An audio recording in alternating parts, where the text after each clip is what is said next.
Bonjour à tous, on se retrouve aujourd'hui pour une nouvelle vidéo et on se retrouve sur une nouvelle campagne que l'on va faire sur la chaîne, c'est Massive Darkness 2 pour ceux qui auraient deviné.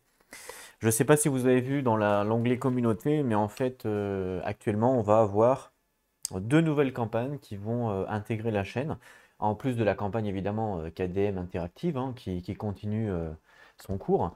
Mais là ça va être des campagnes donc Massive Darkness 2 euh, et un autre jeu que je ne vous dirai pas le nom, je vous laisse découvrir et de regarder dans la section communauté si vous voulez en savoir plus. Alors, pour Massive Darkness 2, on va pas faire n'importe quelle campagne parce que en fait, il existe plusieurs campagnes dans le jeu. Il existe la campagne du jeu de base, c'est-à-dire le jeu, enfin du jeu de base, du jeu 1, je veux dire, qu'ils ont remis donc dans le 2, donc ça c'est plutôt appréciable. Mais nous, on va plutôt faire la campagne Event Fail, Event Fail plutôt. Alors, pourquoi et pas celle du 1, bah, peut-être qu'on fera celle du 1 aussi plus tard, je sais pas. Mais comme en fait les règles de la campagne sont inscrites dans ce livre-là, bah, c'est plus simple pour moi de commencer par cette campagne-là, tout simplement. Je sais qu'il y a énormément de vidéos sur Massive Darkness 2, par contre, il y a beaucoup de vidéos sur de one-shoot, mais pas sur, évidemment, les campagnes. Je tiens aussi à vous informer, attention, qu'il y aura des risques de spoiler, évidemment, pour ceux qui souhaitent faire la campagne. Donc, si jamais vous avez le jeu et que vous comptez vous-même faire la campagne, attention, il y a des risques de spoiler. Alors, pas tout de suite, hein, évidemment, pas sur ce premier scénario-là. Donc là, tout le monde peut regarder la vidéo, hein, si jamais vous n'avez pas le jeu pour savoir si ça va vous plaire ou pas. Mais à partir de... Quand on va progresser dans la campagne, il y aura des spoilers, mais je vous préviendrai avant, comme ça, vous pourrez couper la vidéo si vous le souhaitez, d'accord? Donc là, jusque-là, tout va bien. Ok. Dans cette vidéo, on va aussi parler donc des règles, bien entendu. Donc pour ceux qui connaissent les règles, ça va être un petit peu plus lourd pour vous à regarder forcément, puisque il faut penser à tout le monde. Et il faut aussi penser à ceux qui connaissent pas les règles. C'est très important sur une première vidéo de donner les règles, parce que si on comprend rien et que je vous montre le jeu, forcément ça va, bah, vous allez vite zapper, comme on pourrait dire, puisque forcément si vous comprenez rien, c'est pas intéressant. Donc évidemment, on va voir les règles ensemble, sachant qu'il y a des modifications de règles quand vous faites du one-shot ou quand vous faites la campagne. Pour cette campagne, donc j'ai déjà fait la mise en place du scénario. Alors du coup, c'est pas, il n'y a pas beaucoup de tuiles pour ce premier scénario. De toute façon, il n'y a pas le choix hein, pour ce premier scénario de la campagne. On n'a pas le choix. On doit forcément commencer par le premier qui nous donne. Le premier qui nous donne qui s'appelle l'enquête préliminaire. Voilà, donc l'enquête préliminaire. Voilà, il faut forcément commencer par celui-là. Attention, l'encadré ici bleu, c'est du spoiler. Donc je vous invite à ne pas le lire. Nous, on va pas le lire, bien entendu, mais je vous invite à pas le lire. Voilà, donc la mise en place de la quête est comme celle-ci. Donc, je l'ai faite pour gagner du temps. Je pense pas qu'il y ait quelque chose à vous indiquer là-dessus. C'est pas compliqué. Vous prenez des tuiles, vous les remettez comme c'est sur la photo, et puis voilà. Je vais simplement lever la caméra pour que vous puissiez voir l'ensemble du plateau, parce que là, je me rends compte en fin de compte qu'on ne voit pas les personnages en haut, vous voyez. Donc, je vais le faire en direct live avec vous. Regardez ça. Hop là, c'est pas beau ça? Bon, ça donne du coup, pardon, un point de vue un peu plus ben, de lointain, on va dire, mais bon, il n'y a pas le choix. Si on veut un truc d'ensemble. Voilà. Ok. Pour les personnages, j'ai choisi deux personnages pour cette campagne. Alors, j'ai choisi, qu'est-ce que j'ai choisi? Donc, je vais voir, non, j'ai dû faire une nouvelle caméra. Si je la trouve, est-ce que c'est celle-là ou pas? Oui, c'est celle-là. Donc, j'ai choisi deux personnages. J'ai choisi Harriet, qui sera un nécromancien. Ou non, plutôt une nécromancienne, pardon. Et j'ai choisi Sylvan, qui sera un rôdeur. Voilà. Donc, c'est deux classes que j'ai choisies. Il faut savoir que dans le jeu, vous avez plein de classes différentes qui sont asymétriques, c'est-à-dire qu'elles ont leur propre gameplay. Donc, c'est ça qui est aussi intéressant dans ce jeu. J'ai fait également la mise en place des différents personnages, parce que chaque personnage, comme ils ont un gameplay différent, auront une mise en place forcément différente. Pour le Ranger, il n'y a pas oufissime. Il y a simplement son deck de flèches qu'on verra à quoi ça sert plus tard. Ça, c'est les équipements de départ. Donc, on a tous une armure de cuir ici. Et on a tous une arme qu'on peut choisir parmi un panel d'armes qui se rapproche à peu près. Moi, j'ai essayé de respecter un petit peu l'équité du perso, c'est-à-dire de respecter ben, sa classe. Donc, lui, comme c'est un Ranger, un rôdeur plutôt, je lui ai mis un arc court. Et puis Harriet, comme c'est une nécro, je lui ai mis une baguette de cendre. Voilà, c'est une baguette avec son armure. On commence également avec deux potions. Alors, soit on peut prendre une potion de soin ou soit on peut prendre une potion de mana. Moi, j'ai décidé de prendre une potion de soin sur les deux joueurs. Donc, elle est là pour Harriet. D'accord. Je tiens aussi à vous signaler que j'ai jamais joué encore. Donc, je commence direct par la campagne sans avoir joué. Mais bon, le jeu est quand même assez simple dans l'ensemble. Donc, ça devrait aller. Il a pour réputation aussi d'être assez facile en one shoot. Alors on va voir en mode campagne comment que ça dit.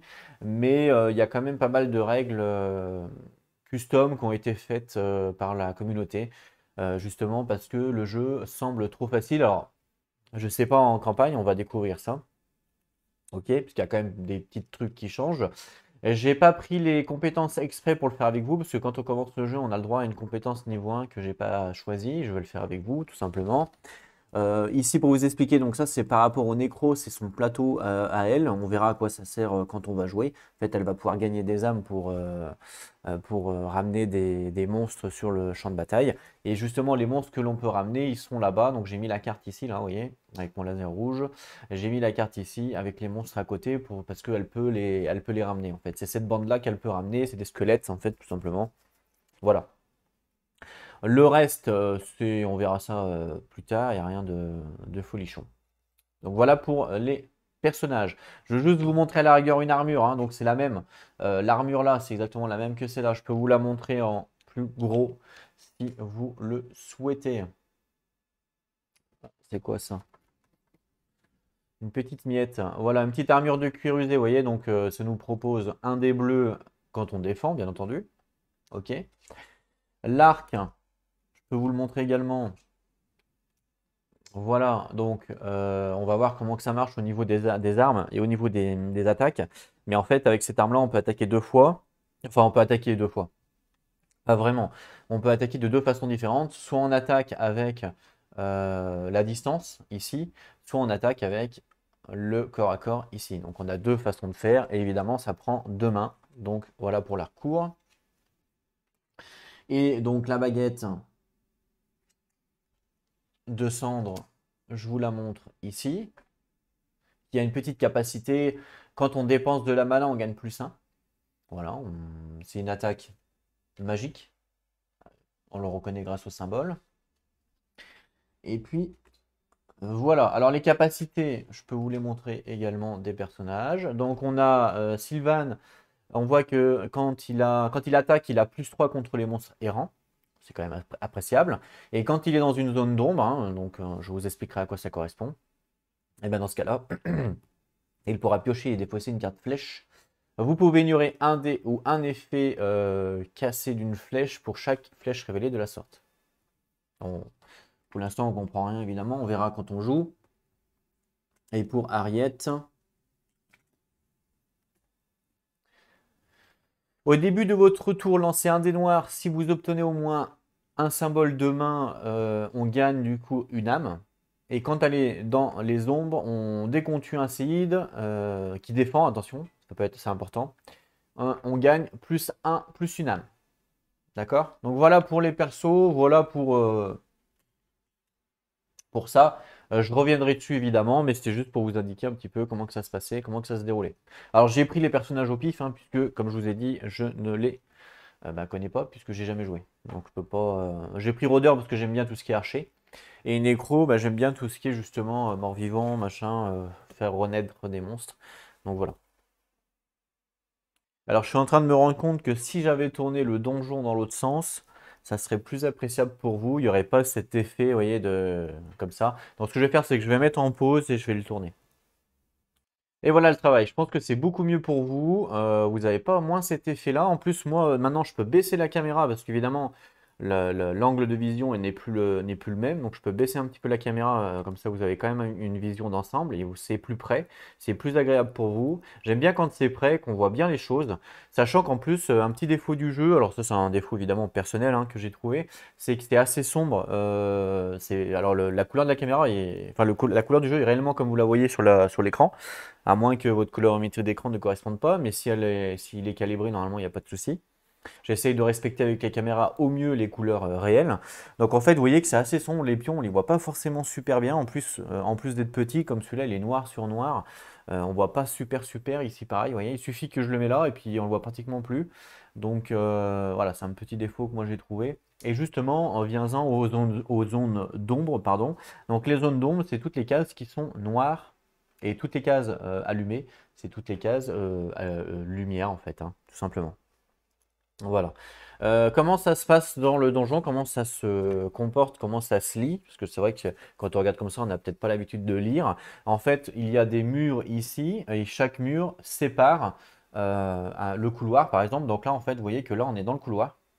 Tout là, c'est le couloir. Hop, ici. Et là, on avance là pour le couloir. Donc tout ça, là, c'est le couloir. Hop, ok. Ici, on a une salle. Ici, on a une salle également. Voilà. Et là, on a une salle également. Ok. Et là, on a une grande salle de 3 hexagones. Voilà. Ça, c'est un pont, donc c'est rien en fait, ça aussi. Là, on a les portes qui permettent justement d'avoir accès aux salles. Alors, j'ai pas les portes en 3D. Je sais qu'en 3D, ça donne un côté relief et en termes de lisibilité, ça donne un petit plus. Mais vu le prix déjà du jeu, du KS au moment du KS, le fait d'avoir les éléments 3D, fallait mettre encore plus d'argent. C'était déjà quand même assez cher à ce moment-là. Donc, personnellement, je les ai pas pris et je n'ai pas de porte 3D pour remplacer. Alors, peut-être qu'un jour, il faudrait que j'en imprime. Ça peut être une bonne idée. Mais voilà. Donc, pour l'instant, en tout cas, il n'y aura pas de porte 3D. Peut-être que d'ici la fin de la campagne, j'en aurai imprimé. À voir.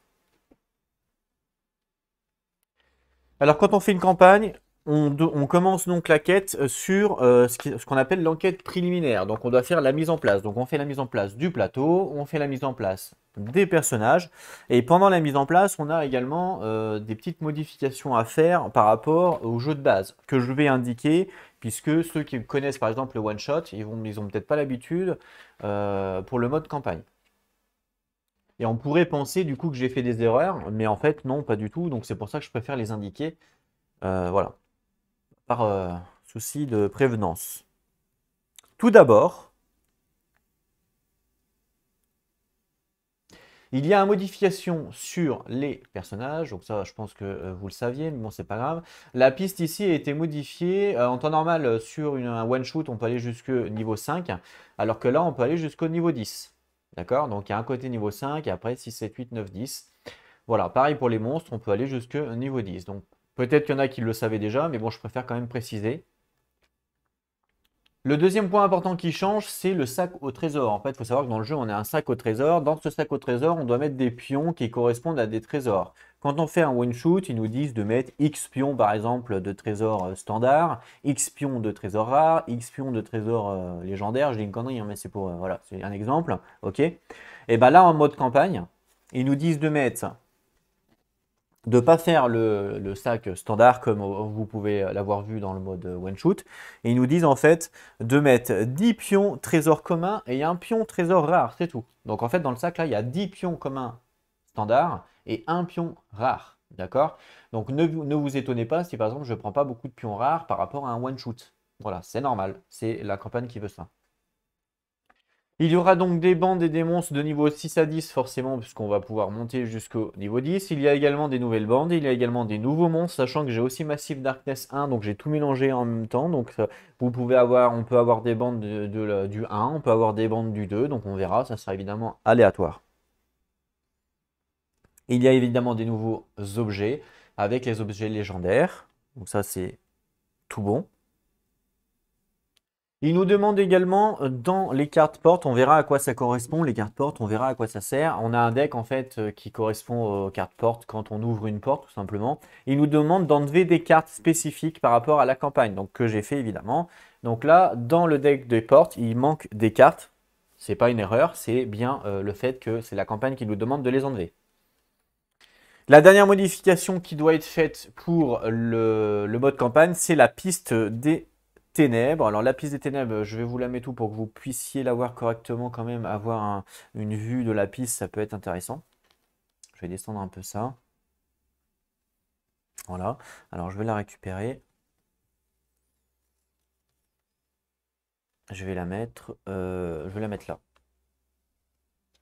Vous voyez là normalement? Ouais. Alors la piste des ténèbres, c'est quoi? Bah, c'est simplement un contour, hein, tout simplement, il n'y a rien de plus. Donc ça, c'est le pion standard qu'on met dessus pour dire que l'on commence ici. Donc là, on commence un autre premier tour. Dès qu'on va faire un tour, on va avancer. Et suivant les symboles qui correspondent aux cases, il va se passer des événements. Vous voyez, donc ça reste assez basique. Le seul petit changement par rapport à un one-shoot et par rapport à la campagne, c'est que normalement ici, on peut loot un trésor. Je peux vous montrer de plus près, hein, au pire. Voilà. Quand on arrive par exemple sur la case numéro 4, on doit loot un trésor rare, vous voyez. Quand on arrive sur la 6, on loot un trésor, je sais pas quoi, peu importe. Et bien ça, il nous demande de le changer durant la campagne. Et il nous demande en fait, une fois que l'on a fini de faire le sac, c'est-à-dire qu'on a 10 communs et un rare, il nous demande de piocher dans le sac et de remplacer les pions justement de la piste par les pions que l'on a piochés dans le sac. Donc moi, ça, je l'ai fait hors caméra. Et j'ai eu 3 communs standards. Donc là, en fait, on remplace les 3 ici. Voilà, on remplace sur la piste les 3. Donc ça ne sera pas un rare. Quand je vais arriver au tour 4, je vais piocher un basique et pas un rare. Voilà, donc c'est pas une erreur, c'est bien, ça fait bien partie de la campagne. Ok? Donc voilà pour les modifications par rapport au one-shoot et par rapport à la campagne.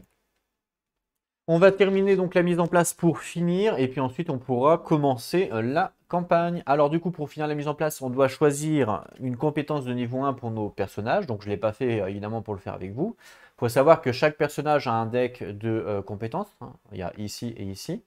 Donc le rôdeur niveau 1, je vais prendre toutes les cartes niveau 1 qu'on me propose et je vais pouvoir choisir parmi toutes les cartes que je vais... Alors je vais vous les montrer bien entendu. Alors pour le rôdeur, qu'est-ce qu'on me propose? On propose la flèche de feu. Donc en fait ce symbole là, c'est un symbole qui est représenté par rapport à son deck de flèches. C'est un symbole du tir parfait, normalement. Enfin, vous allez comprendre la mécanique quand on jouera, évidemment je vous expliquerai. Mais en gros, c'est si je fais un tir parfait, les défenseurs subissent un dégât de feu et on ajoute à l'attaque plus un dé jaune. Bon, il faut réussir évidemment le tir parfait, hein. Mais quand même, ça peut être assez fort. En fait, vous verrez que le deck du Ranger, c'est un stop ou encore. On va tirer des cartes et sur les cartes, il va y avoir des flèches de dessinée. Le but pour faire un tir parfait, c'est qu'il faut 7 flèches. Donc en fait, vous tirez une carte, vous avez 2 dessins de flèches et vous dites, bah, je continue à tirer. Hop, je tire une carte, vous avez 3 dessins de flèches, donc du coup ça fait 5 au total. Et là, vous pouvez soit continuer, soit arrêter. Le but, c'est, comme je vous dis, pour faire un tir parfait, il faut faire 7 flèches. Si vous faites plus de 7 flèches, bon ben malheureusement votre tir en fait il est raté. Vous cassez votre flèche. Et si vous faites moins, ben vous faites ce qu'on a. C'est pas un tir parfait, c'est un tir normal, c'est un tir rapide. C'est pas un tir parfait. Donc voilà. Donc la flèche de feu qui fonctionne que évidemment sur un tir parfait. Ensuite, on a la flèche perforante. On nous dit que toutes les 3 flèches révélées, le défenseur va gagner moins de boucliers. Donc ça, c'est intéressant. Vraiment intéressant. C'est moins dur de le faire que l'autre d'avant. Donc pour moi, déjà entre les deux, là, je choisirais plus la flèche perforante. Puisque le tir parfait, c'est beaucoup plus dur à faire. Sachant que pour le fun, je n'ai pas calculé les flèches, je n'ai pas calculé les cartes en fait qu'il a le Ranger. Vous savez que je suis je suis quelqu'un qui aime les statistiques, qui aime les probas. Donc j'aurais pu clairement le deck qui est là, tout regarder les cartes une par une pour calculer et savoir le taux de pourcentage de réussite ou pas à tirer une carte. Mais du coup, pour le fun de la vidéo, pour le fun de la campagne, pour tout ça, je ne l'ai pas fait. Donc je ne sais absolument pas le nombre de cartes. D'ailleurs, je ne sais même pas, j'ai jamais vu, j'ai même pas regardé une seule carte. Quand j'ai slivé donc façon cachée. Donc je ne sais absolument pas comment, je sais comment ça marche parce que j'ai lu dans le livre de règles et dans le livre de règles, il y a un exemple évidemment. Mais je ne sais pas combien il y a de cartes qui a 2 dessins de flèches, 3 dessins de flèches, 4 dessins de flèches, j'en sais strictement rien. Voilà, c'était plus pour se marrer un coup quand on va jouer. C'est pas grave si on se fait défoncer. Donc là, entre les deux, pour moi, ça serait plus celle-là. Mais il y a une troisième compétence, c'est une volée de flèches. Alors, la volée de flèches nous propose que quand on fait une attaque à distance, on peut dépenser un de mana. Donc le symbole bleu que vous voyez, c'est de la mana. on peut dépenser un mana pour chaque autre ennemi en ligne de vue subit une blessure. Ok. Dans ce jeu-là, le mot ennemi, il est un petit peu compliqué à comprendre. C'est, on va dire, la partie un petit peu complexe. Mais une fois qu'on a compris, ça va. En fait, les ennemis, il y en a trois différents. Il n'y en a pas 50. Il y a les bandes, les ennemis errants et les boss. Voilà. En fait, ce qu'il faut comprendre, c'est que les bandes, ça correspond à un ennemi. C'est ça qui est difficile parce que, en fait, dans une bande, il y a plusieurs figurines. J'y reviendrai dessus, évidemment. De toute façon, je ne vais pas prendre cette compétence-là parce que comme elle est très situationnelle, bah, elle est moins intéressante, justement. Pour moi, la moins situationnelle, la plus intéressante, c'est celle-là. Donc, je vais prendre la flèche perforante. Je vous expliquerai évidemment les ennemis, hein, comment que ça marche en temps voulu. Donc là, je prends la compétence flèche perforante, je la laisse ici à côté du personnage et elle est débloquée. Les autres, je les remets dans le deck, on pourra les débloquer plus tard. Voilà. Alors, évidemment, faut pas oublier les compétences quand on joue. Donc en fait, quand on joue solo, plus on va jouer de personnages, plus ça va être difficile à gérer, hein. On a comme tout jeu coop qui demande énormément de choses. Alors, pour le nécro, on me propose quoi? On me propose la réanimation de squelette. Ah, ça j'aime bien. Ça j'aime beaucoup. Alors pour deux âmes, il faut payer deux âmes. On peut invoquer un CI de squelette. Dans ma zone, attention, on est limité à deux, c'est ce qui est écrit. Les squelettes vous suivent. Jusque-là, tout va bien. Pour chaque blessure que vous subissez, détruisez également un squelette. Ah, donc là, il faut évidemment éviter de subir des blessures. Avant d'attaquer, on lance un dé noir et pour chaque squelette, un dé noir pour chaque squelette, pardon. Donc si on en a deux, on peut lancer deux dés noirs. Et donc on inflige une blessure au défenseur pour chaque griffe que l'on a sur les dés noirs. C'est pas mal, hein? C'est vraiment pas mal parce qu'en plus ça fonctionne aussi à distance, puisqu'on nous dit avant d'attaquer, on ne nous précise pas si c'est au corps à corps ou pas, donc ça fonctionne tout le temps. Donc c'est vraiment intéressant. Donc ça, c'est première compétence. On a l'ombre de la mort, deuxième compétence. Si vous tuez un chef ou un monstre errant, on gagne plus une âme. Et si jamais on attaque dans l'ombre et qu'on dépense une âme, on peut avoir plus 2 sur notre dé. Enfin, plus 2 en attaque, quoi. C'est intéressant aussi. Et la troisième compétence, la protection de l'âme. Ça nous donne ce symbole-là, c'est un reroll. Donc en fait, quand on fait un combat, on a le droit à un reroll. C'est un reroll, c'est quoi? C'est de relancer un dé. Pour chaque blessure que vous devriez subir, vous pouvez dépenser deux âmes à la place. Ça, c'est pas mal. C'est une petite protection, c'est pas mal. Mais là, clairement, pour jouer le nécro à fond, je vais prendre la réanimation de squelette. Il n'y a pas photo. Moi, j'adore ça. C'est pour ça que j'ai pris cette classe-là, évidemment. Donc, je vais prendre la petite réanimation de squelette que je vais mettre de côté. Ça, c'est plutôt cool. Alors, normalement, évidemment, il y a plus de place quand on a son perso, même quand on joue solo. C'est que là, j'ai dû les réunir pour la vision de la caméra, parce que l'angle de vision de la caméra, il est de 90 degrés, il n'est pas de 150. Donc, du coup, c'est un petit peu surtout. Donc, la compétence du nécro, je la mets ici dans l'emplacement des deux mains, mais parce qu'il n'a pas d'arme, mais vous inquiétez pas, c'est juste sa compétence, d'accord? D'ailleurs, la compétence de lui, je pourrais la mettre là aussi, en attendant. Voilà. C'est juste pour des besoins de caméra que je fais ça, évidemment. Sinon, hein, là, on commence à zéro, évidemment. Ça, c'est les XP. Donc ça, c'est les unités, les dizaines. Donc on commence à zéro. On commence niveau 1, forcément. Et voilà. Donc ça, c'est bon. On a fait ensemble. On a chacun une potion de soin qui nous permet de nous soigner de 3. Pour les points de vie, les manas, donc on commence à 6 points de vie pour ce personnage-là et 2 points de mana pour ce personnage-là. Et là-bas, on est à 4 et 3. Et j'ai pas mis les pions parce qu'en fait, je vais faire comme quand je jouais avec Au Contrée de l'horreur, pour ceux qui ont suivi un petit peu les vidéos qui datent de 3 ans, de 2 ans. En fait, quand c'est full, je mets pas les pions. Il n'y a pas d'intérêt à mettre 6 pions alors que c'est full. Par contre, dès que je perds un point de vie, bah, je mettrai 5. Ou dès que j'utilise un point de mana, je mettrai la mana qui reste. D'accord? Mais à chaque fois que je suis full, je mets rien. Comme ça, on sait que je suis full. Donc si j'ai des pions, bah, c'est que je suis pas full. Si j'ai pas de pions, c'est que je suis full. Donc là, actuellement, je suis full, je mets pas de pions. Ok? Moi, j'aime bien faire comme ça. Ça évite de trop charger les trucs avec des pions inutiles. On sait qu'il a 6 PV, il est full, il n'y a pas besoin de mettre 6 pions. Voilà, moi je gère comme ça. Voilà pour ça. Il y a aussi des modifications de règles au niveau de la campagne par rapport aux monstres, par rapport au loot en fait, au butin des coffres, au butin des monstres, tout ça, tout ça. Alors c'est pas des erreurs que je vais faire, mais alors je vais pas détailler ici toutes les règles, mais c'est pas des erreurs que je vais faire, oui, mais c'est juste par exemple pour savoir, je vous donne un exemple. Par exemple, les bandes, parfois, elles peuvent donner des butins. Et ben dans la campagne, ils en donnent pas. Enfin, des trésors plutôt. Dans la campagne, ils en donnent pas. Voilà, tout simplement. Donc toutes les bandes rapportent 0 trésor dans la campagne, alors que normalement, quand on fait une bande en mode one-shoot, elles peuvent rapporter des trésors. Par exemple, si je prends les squelettes justement là-bas du nécro, vous voyez, donc ça c'est une bande. On nous dit justement qu'elle rapporte un trésor. Donc normalement, quand on pioche cette carte-là, on devrait mettre un trésor sur cette carte-là, quand c'est sur le plateau. Et bien là, en mode campagne, il n'y a pas ça. Il n'y a pas de trésor. 0. Toutes les bandes, c'est 0. Voilà, donc c'est pour ça que je vous dis peut-être que c'est plus dur qu'un one-shoot. Pour ça que actuellement je ne change pas les règles. Peut-être que j'échangerai plus tard si je vois que c'est trop simple.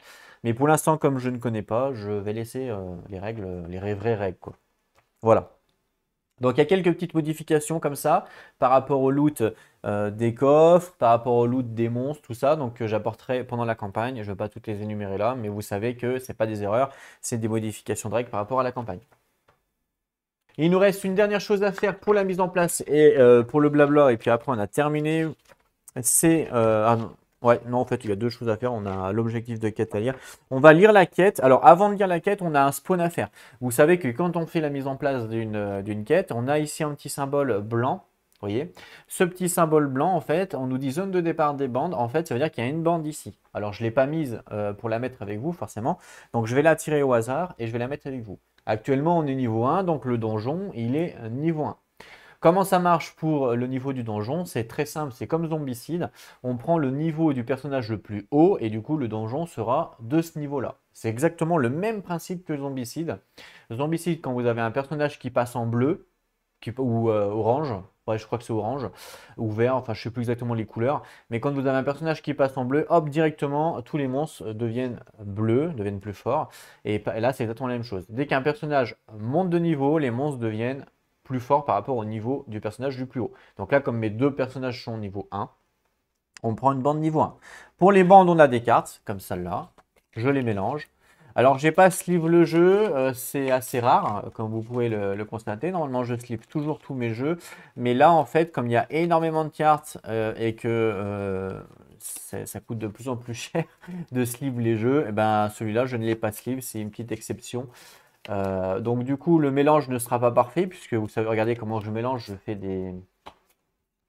En fait, je ne peux pas mélanger autrement, parce que sinon, je vais abîmer les cartes. Je ne peux pas faire un mélange parfait, c'est-à-dire, vous voyez, comme ça, avec en mode américain, parce que ça va abîmer les cartes. Donc là, en fait, ce que j'ai fait, c'est avant, évidemment, de commencer la campagne, j'ai fait un mélange en amont, une salade, pour ceux qui connaissent. Donc là, je remélange comme ça pour dire, mais en fait, il y avait une salade. Et en plus de ça, je vais faire un éventail, et je vais prendre une carte au pif. Donc là, clairement, même s'il n'y a pas eu de mélange parfait, c'est sûr que la carte sera aléatoire.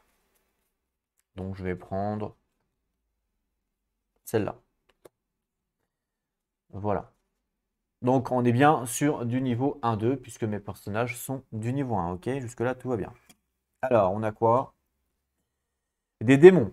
Des démons qui sont dans le donjon. Donc ce que je vais faire, je vais décaler parce que je vois qu'il y a un petit peu d'espace à droite qui n'est pas pris par la caméra. Donc je vais essayer d'optimiser tout ça. Et comme ça je vais pouvoir mettre les monstres à gauche ici. Comme ça vous avez aussi une vue sur les monstres. Voilà. Ça me paraît pas mal. Alors, je vais aller chercher du coup les figurines, hein, parce que en fait, il y a tellement de bandes dans le jeu que j'ai été obligé de trier les figurines par bande. En fait, j'ai fait des sachets. Alors, je vais vous montrer pour ceux que ça intéresse peut-être. Ça, c'est ma façon à moi de faire, évidemment. En fait, j'ai fait des sachets, regardez, hop, des sachets. Et chaque sachet correspond à une bande. Voilà. Chaque sachet, alors là, normalement, j'ai une titreuse, mais là, je l'avais prêtée, donc je vais aller la récupérer. Chaque sachet va être titré du nom de la bande, comme ça, bah, en 2 secondes, je peux trouver le nom, forcément. D'ailleurs, les démons, bah, ils sont là, ouais, j'ai eu de la chance, c'est les premiers. Donc comme ça me permet moi directement de prendre le sac et de prendre les figurines et voilà, on n'en parle plus. parce que sinon, c'est trop la galère. Il y a tellement de bandes. Je vous dis, il y a 24 bandes au total avec la boîte, avec Massive Darkness 1. Donc, autant vous dire que c'est simplement galère. Donc là, pour moi, c'est beaucoup plus simple de faire comme ça. Dans chaque bande, il y a un boss qui est représenté à gauche et dans chaque bande, il y a un nombre de sbires. Ils appellent ça des séides dans le jeu, mais c'est des sbires, hein, clairement. Et le nombre de sbires correspond au nombre de joueurs. Donc là, moi, j'ai 2 joueurs. Donc, du coup, je vais avoir mes bandes seront composées d'un boss, enfin d'un chef, ils appellent ça un chef, d'un chef et de 2 séides, donc 2 sbires. Si vous jouez à 3, ça sera 3 séides. Si vous jouez à 4, 4 séides, etc., etc. Donc ça déjà de base, c'est un moyen d'augmenter la difficulté. Si vous voyez que le jeu est trop simple, même en one shoot, vous rajoutez plus 1. Par exemple, si vous jouez à 2 joueurs, au lieu de faire un chef plus 2, bah, vous faites un chef plus 3. Même si vous n'êtes que 2 joueurs, ça va déjà augmenter la difficulté, le fait de tuer un sbire de plus. Le sbire de plus que vous tuez, vous ne gagnez pas les points d'expérience en plus, forcément, parce que sinon vous allez être encore plus fort, et du coup, ça ne sera toujours pas équilibré. Donc ça peut être une variante personnelle, hein, que j'avais pensé. Même d'ailleurs, je pense qu'il y en a d'autres qui ont pensé. Vous ajoutez un sbire et ce sbire que vous ajoutez, vous ne gagnez pas le point d'expérience forcément. Donc déjà, ça va augmenter la difficulté si vous trouvez que le jeu est trop simple en one shot. Donc là, moi, je vais récupérer le chef qui n'a pas du tout la même. Normalement, il n'a pas du tout la même figurine. Donc ça, c'est le chef. D'accord. Et derrière, à côté, j'ai 2 sbires puisque je joue à 2 joueurs. Voilà. Donc je vais vous montrer les figurines avant de les placer. Ça peut être toujours intéressant. Alors je sais que c'est toujours mieux quand c'est peint. Mais moi je suis pas un peintre de base. Les seuls jeux que j'ai peints, c'est vraiment les jeux que j'ai vraiment appréciés et que je sais que je vais jouer beaucoup de temps. Alors je dis pas que celui-là je vais pas l'apprécier, que je vais pas jouer beaucoup de temps, c'est pas ça. Mais c'est qu'il y a tellement de figurines dans ce jeu-là que rien que pour le peindre, vous allez passer X temps et ça m'intéresse pas de perdre du temps de jeu. Donc voilà. Donc ça c'est le boss. D'accord. Les figurines sont quand même intéressantes. Ok. Enfin, le boss, c'est le chef, c'est pas un boss, c'est un chef plutôt. Sur quelle case il arrive là du coup? Parce que j'ai tourné moi le plateau, il arrive ici, ok. Donc ils arrivent ici en fait. Voilà. Et les 2 sbires, donc c'est les mêmes figues. Comment c'est? C'est comme ça.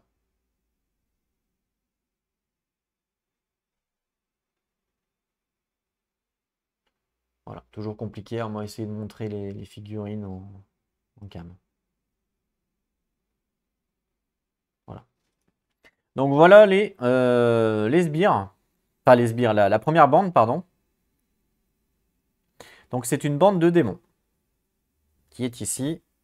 Lui, il est pas bien, hein, il est un peu bourré. Ok. Mais c'est pas fini. Et oui. Chaque bande, quand elle est spawn, elle vient justement avec du stuff de bande spécialisé qui correspond à son niveau. Donc là, je vais prendre tout le stuff des bandes. Donc vous voyez, ça c'est ce qu'on appelle les objets de bande, niveau 1, niveau 2, parce que c'est une bande niveau 1, niveau 2, d'accord. Et en fait, je mélange, et en fait, on doit leur donner une arme. Ça va être leur façon d'attaquer. Parce que là, actuellement, on ne sait pas vraiment comment ils attaquent. Le fait de leur donner une arme, on va savoir comment ils vont attaquer. Est-ce qu'ils attaquent à distance? Est-ce qu'ils attaquent au corps à corps? Est-ce qu'ils attaquent magie? Quel pouvoir ils ont? Donc en fait, ça peut changer, forcément. Et l'arme qu'ils vont avoir, eh ben, on va pouvoir la gagner. Donc ça aussi, ça peut être intéressant. Pareil, ça peut être aussi une variante, ça, si vous pensez que le jeu est trop facile, parce que vous avez trop de stuff, par exemple, ben vous dites simplement que le stuff des bandes, vous ne le gagnez pas. Voilà, simplement, une petite variante facile à mettre en place. Donc là, ça sera un bâton des ténèbres. Alors, on ne prend pas en considération justement tout ce qui est écrit dessus, on n'en a rien à secouer. Simplement, nous, on doit positionner la carte pour nous indiquer simplement comment ils attaquent. Je vais vous montrer de plus près. Hop là. Alors, ça, c'est la bande. Voilà, donc ça, c'est la bande avec leur pouvoir. Hein. Donc, on nous dit qu'ils ont 3 points de vie. On nous dit que donc ça, on s'en fout, on ne prend pas en compte puisqu'on est en mode campagne. Il n'y a pas de trésor quand on est en mode campagne. Les sbires, enfin les bandes rapportent rien. Et ici, c'est leur défense. Ils ont un dé bleu quand ils défendent et ils ont un petit pouvoir qui est indiqué en bas. Quand ils font un combat, si jamais ils ont une griffe, les héros qui attaquent ou les défenseurs. Ah, c'est... Oui, d'accord. Les héros qui attaquent ou les défenseurs défaussent 1 de mana. Ok? Et du coup, ce qu'on doit faire, c'est qu'on doit leur donner leur arme. Et donc, on ne prend pas en considération euh, le, le, le, le- le- mince, l'effet, puisque par exemple, là, ils nous disent de défausser 1 de mana, mais eux, ils n'ont pas de mana, les bandes. Donc, on ne prend pas en considération l'effet. Le principe, c'est de positionner la carte par-dessus, comme ça, pour simplement voir comment ils attaquent. Parce je vais vous expliquer comment ça marche pour les attaques par rapport au symbole de l'image. Comment ils attaquent et avec quel dé. Donc voilà, c'est simplement ça le principe de leur mettre une arme. Donc là, je le mets ici avec leur arme. Voilà. Donc là, ils attaquent de magie avec 2 dés jaunes. Donc c'est pas nul hein, quand même. Donc là, on a terminé la mise en place. On va pouvoir commencer la campagne. Évidemment, tout ce que je viens de vous expliquer là, je ne vais pas vous le réexpliquer sur le prochain épisode de la campagne, hein. La mise en place, le prochain épisode, je vais la faire. Et voilà, je ne vais pas vous réexpliquer la génération de bandes. Alors, la rigueur, on le fera ensemble. Mais voilà, donc ça sera moins long, évidemment, par la suite. On va déjà lire la quête, forcément, puisque là, on est en mode campagne. Donc, il y a quand même une petite histoire qui est suivie. Donc, on va lire tout ça ensemble. Et puis voilà. Alors enquête, la quête, donc c'est l'enquête préliminaire. Il n'y a pas le choix, hein, on est obligé de faire celle-là en premier. Il n'y a pas d'autres possibilités pour cette campagne. Alors, ça serait bien, voilà. Alors, 10 ans se sont écoulés depuis que l'invasion des ténèbres a été repoussée. Les porteurs de lumière se sont établis en Krondar en tant que garants de la paix, en champion du bien. Le Conseil de Grondar a été formé par des représentants de toutes les nations. La prospérité règne, mais cette fragile harmonie est trop belle pour durer. La compagnie des porteurs de lumière a reçu d'inquiétants rapports venant des terres frontalières. On y parle des monstres et d'horribles créatures qui s'en prendraient à une ville voisine. Une faille. D'où émanerait l'ennemi serait apparu dans la nature. Un groupe de porteurs de lumière a été envoyé sur les lieux afin de mener l'enquête et de fermer le portail avant que les monstres ne causent trop de dégâts, bien entendu. Justement, la faille, elle est ici. Alors, je l'ai mis hein, sur le champ de bataille. La faille, elle est du coup, vu que là c'est à l'envers, elle est là. Ça, c'est la faille. Alors, c'est un pion portail, mais on nous dit bien dans les règles que c'est bien une faille. Hein. C'est pas un portail, attention. Objectif de quête. Donc l'objectif de quête, c'est en 1 de parchemin de rituel, de rassembler les parchemins. Donc les parchemins de rituel, on peut le voir par rapport à ça, c'est les pions objectifs. Je pense que c'est ça. Hein. J'aurais pu appeler ça directement des parchemins. Donc en fait, là, il va falloir qu'on récupère les pions objectifs. Donc il y en a un ici et il y en a un ici. Donc on doit récupérer les 2 pions objectifs pour qu'on puisse aller fermer après la faille qui est là. Voilà. Donc rassembler les parchemins en premier et ensuite en deuxième objectif, on doit évidemment détruire la faille. Alors règle spéciale de quête. Parchemin de rituel. Pour fermer la faille, les héros ont besoin des parchemins, représentés par les pions objectifs. Un héros situé dans la zone d'un pion objectif peut dépenser 1 PM. Alors PM, c'est ce qu'on appelle un point de mouvement pour ramasser le parchemin. Un parchemin peut être échangé comme un objet. Ok. Donc voilà, il faut ramasser les 2 objectifs pour fermer la faille. Jusque-là, rien de bien complexe. Le portail, donc la faille. Le portail situé sur la dalle du bas représente la faille. Il ne suit pas les règles standards des portails. Ce pion portail n'est utilisé que pour représenter la faille. Voilà, c'est ce que je vous expliquais juste avant. Pour fermer la faille, un héros en possession des 2 parchemins peut dépenser une action dans la zone de la faille pour détruire cette dernière. On nous accorde également une quête annexe, les coins et les recoins. Nous devrions explorer l'ensemble du donjon, qui sait ce que nous pourrions y découvrir. On a une condition de quête annexe, on nous dit il faut révéler toutes les salles. Et la récompense, seulement si on gagne le scénario, on pioche la carte campagne numéro 8. Vous verrez que durant la campagne, il y a des cartes campagne. Donc voilà, en fait, ce qui est intéressant aussi dans ce nouveau Massive Darkness, c'est qu'ils ont apporté des quêtes annexes qu'il n'y avait pas avant. Donc c'est un plus. On n'est pas obligé de le faire, mais on peut le faire. Et là, en l'occurrence, la quête annexe, c'est de révéler toutes les salles. Donc en fin de compte, si on prend si on regarde au niveau du scénario, il n'y a qu'une salle de plus à révéler. Pourquoi? Parce que déjà, on va être obligé de révéler cette salle-là parce qu'il y a l'objectif. Donc il n'y a pas le choix. On va être obligé de révéler cette salle-là parce qu'il y a l'objectif. Donc il n'y a pas le choix. Et on va être obligé de révéler cette salle-là puisqu'il y a la faille.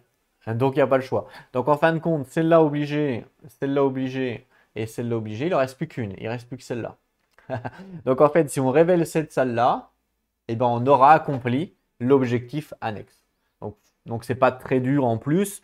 Il suffit de révéler cette salle-là. Mais attention quand même, cette salle-là, vous voyez qu'ici, il y a un pion ennemi. Le pion ennemi, ça veut dire que dans la salle, il y a des ennemis. Voilà, tout simplement. Pareil ici, bien entendu. Pareil ici, bien entendu. Donc il faut faire attention, puisque je vous rappelle aussi qu'il peut y avoir des ennemis qui spawnent avec la timeline. Donc en fait, plus on va prendre du temps, plus il va y avoir potentiellement des ennemis. Et c'est le même principe que dans Zombicide. Dans Zombicide, quand vous devez révéler toutes les salles, plus vous allez être haut niveau et plus les monstres vont être forts, forcément. Et bien là, c'est le même principe. Plus on va être haut niveau et plus, quand on va révéler des salles, les monstres vont être forts. Donc il peut y avoir une stratégie à se dire il faut qu'on révèle absolument toutes les salles, par exemple, avant de passer niveau 3. Parce qu'on sait que quand on arrive niveau 3, les monstres level up. Donc voilà, ça peut être stratégique d'ouvrir les salles avant. Donc à voir après pour ça. Ok, on va pouvoir donc commencer ce premier scénario. Et donc c'est parti. Alors comment ça se passe Massive Darkness 2? C'est très simple, ça se joue en round évidemment. Et chaque round de jeu, vous avez 4 phases, pardon. La première phase, vous avez la phase des héros, où c'est les héros qui vont pouvoir jouer. La deuxième phase, vous avez la phase des ennemis, où c'est les ennemis qui vont pouvoir jouer. La troisième phase, ça va être une phase où on va gagner nos niveaux. Et la quatrième phase, ça va être une phase des ténèbres. Justement, c'est la piste en haut. Voilà.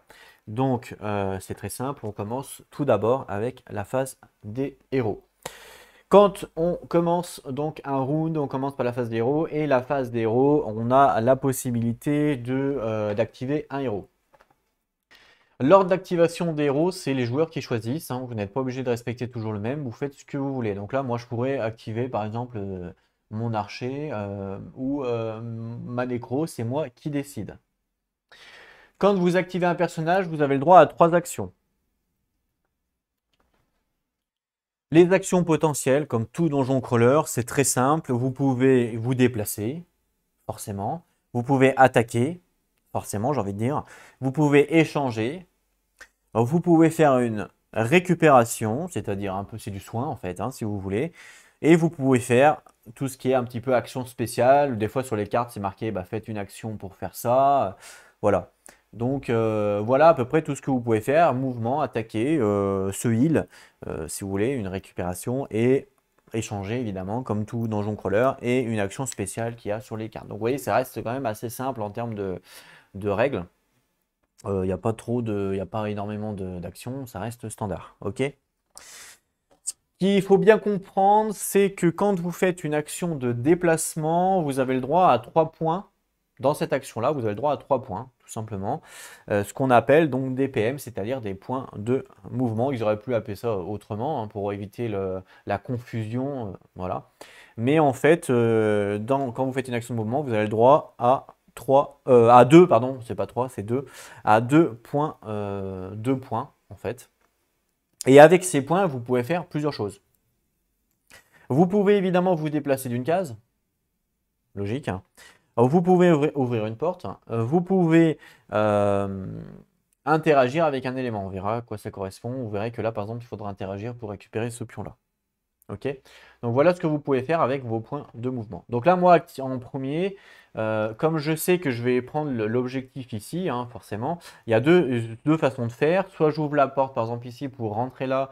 Évidemment, il va falloir que je tue ici les monstres parce que là, il va y avoir un spawn de monstres pour pouvoir prendre l'objectif. Ou alors, je peux aussi faire le tour, ouvrir la porte qui est là ça va spawn là pour tuer ici.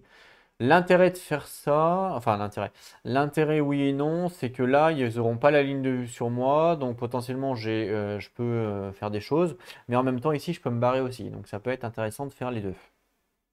Donc là, moi, je pense que je vais ouvrir la porte ici. Je pense que c'est plus intéressant pour me protéger moi-même en fait.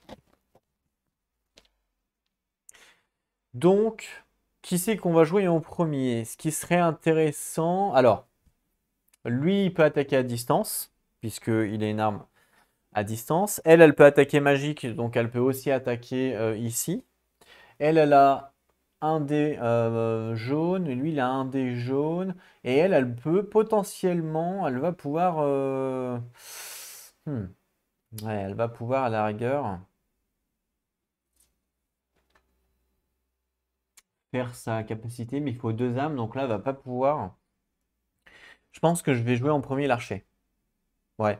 Donc je vais activer l'archer en premier, ok? Donc j'active l'archer. Super. Donc j'ai trois actions avec l'archer, d'accord? Donc ma première action, je vais la mettre là. Donc j'ai trois actions avec l'archer et je vais faire ça. Alors je vais pas, c'est juste pour que vous compreniez bien. Donc j'ai trois actions. Ma première action, d'accord, je vais faire une action de mouvement. Dans cette action de mouvement là, j'ai 2 points. Et avec ces 2 points, je peux faire des choses. Le premier point que je fais, eh ben, je vais ouvrir la porte. Voilà. Donc là, j'ouvre la porte pour ce premier point. Je vais prendre ça. Voilà. Donc j'ai deux points dans cette action-là, d'accord? Et j'utilise un point pour ouvrir la porte. Attention tout de même, là j'ai fait une action de mouvement. Si par exemple il me restait un point et que je fais une action d'attaque, je ne peux plus, ce point-là il est perdu. Je ne peux pas le reprendre, évidemment. Par contre, ouvrir une porte, ça ne me fait pas perdre mon point, hein, ça fait partie de mon action toujours. Alors, quand on ouvre une porte, il se passe des choses. Quand on ouvre une porte, il faut faire attention si oui ou non ça révèle une salle. Parce que là, par exemple, si vous êtes ici et que vous ouvrez la porte, là vous êtes dans le couloir, ça ne va pas révéler la salle. Vous voyez, si par exemple mon personnage il était ici et que j'ouvre la porte là, ben je ne révèle pas une salle ici, c'est le couloir, d'accord? Donc il faut déjà se poser la question, est-ce que oui ou non on révèle une salle? Donc là, en l'occurrence, oui, je révèle une salle, puisque je vous rappelle que ça, c'est une salle, hein, d'accord? Ok? Donc là, oui, je révèle une salle. Donc comme la réponse est oui, on doit faire des ordres, des choses dans l'ordre. La première chose à faire, on doit piocher et résoudre une carte porte. Voilà, c'est comme ça. Donc là, je prends toutes les cartes porte que je mélange. Je dois en piocher une et en révéler une, d'accord? Et la résoudre, bien entendu. Donc, je vais prendre celle-là. La salle interdite. Ok, ça commence bien. Je ne sais pas du tout c'est quoi, je dis ça, mais ça se trouve c'est bien, j'en sais rien. Je connais pas du tout, hein, vu que j'ai jamais joué. Donc salle interdite. Ah bah non, en fait c'est pourri. Donc, salle interdite. Générer un monstre errant dans la zone du héros qui possède le plus de santé. Bon, bah là, on va pas se battre, hein, puisque. Ah non, on est tous les, ouais, on est tous les deux dans la même zone, donc c'est pas un souci. Retourner un pion porteur de vie déjà dépensé si possible, mais là, c'est pas possible. Retirer un monstre de cette salle si possible. Ah, d'accord. Ça, c'est pas mal. Donc là, je dois déjà générer un monstre errant dans la zone du héros qui possède le plus de santé. Donc là, comme je vous ai dit, mes deux héros sont dans la même zone, donc c'est facile. Je dois générer un monstre errant. Donc on va commencer par ça. Un monstre errant, c'est un monstre un petit peu plus fort du coup que justement les bandes. Hop, je vais aller les chercher. Donc là, on est toujours sur un donjon niveau 1, hein, on n'est pas de souci. Donc ça, c'est les monstres errants. Vous voyez, c'est marqué dessus, monstre errant. On est toujours sur du niveau 1, même chose. On va, pareil, mélanger approximativement. J'ai quand même pas de chance, hein. On commence directement par ça. Un éventail. Alors, je vais d'abord couper, tiens. Hop, on coupe. On va faire un éventail pour prendre la carte, pour que ça soit bien aléatoire, pour éviter les séquences. Alors, lequel me botte? La main de chance. Celui-là, c'est quoi? Buée. Pas du tout c'est quoi. Je vais ranger les cartes dans un premier temps. Récupérer la figurine dans un deuxième temps. Alors, j'ai mis tous les monstres errants dans une boîte, comme ça, regardez, je vous montre pour ceux que ça intéresse. Voilà, tous les monstres errants sont dans une boîte, donc il suffit de la trouver. Alors, mais au moins, ça m'évite de la chercher dans toutes les boîtes. Ils sont tous ici. C'est centralisé, hein. Donc, Bué, oui, il ressemble pas à grand-chose. Donc, il faut que je trouve une figurine qui ressemble pas à grand-chose. Alors, une fois qu'on les connaît, après, évidemment, ça va plus vite. Tiens, toi, tu ressembles pas à grand-chose. Je pense que c'est toi. C'est ça, c'est bien toi. Ok, donc je l'ai trouvé. Alors, je vais vous la montrer, bien évidemment. Alors, hop, je vous la montre. Ça ressemble à pas grand-chose. Ok, ouais, une tête de je sais pas quoi. Avec des, je sais pas, il a des pattes en arrière. Oui, il a des sabots, des pattes avec des sabots en l'air. C'est un peu chelou. Ok, un peu chelou. Donc, il va arriver dans l'autre zone direct. Ah, la caméra qui fait des siennes.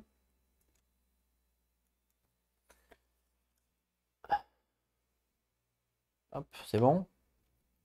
Non. Ok, c'est bon. Alors, je vais vous montrer la carte. On va d'abord finir le piège. Donc, générer un monstre errant dans la zone du héros qui possède le plus de santé, ça c'est fait. Ensuite, retourner un pion porteur de vie déjà dépensé. Donc ça, un pion porteur de vie, en fait, c'est notre point de vie, c'est ça. Euh, en fait, quand un héros meurt, on le retourne. En fait, c'est un joker, si vous voulez. On le retourne et si un autre héros meurt, bon bah là, il est vraiment mort. En fait, c'est un joker quand un héros meurt. Donc, ils nous disent de le retourner sur sa face bonus. Mais comme là, on ne l'a pas dépensé actuellement, bon bah ça sert strictement à rien. Ensuite, retirer un pion de monstre de cette salle si possible. Donc là, c'est possible. Normalement, ici, il y a des monstres qui doivent spawn. Et ben là, je les retire. Donc, en fait, il n'y aura pas de monstre. Il y aura simplement le monstre errant. Ça me suffit amplement.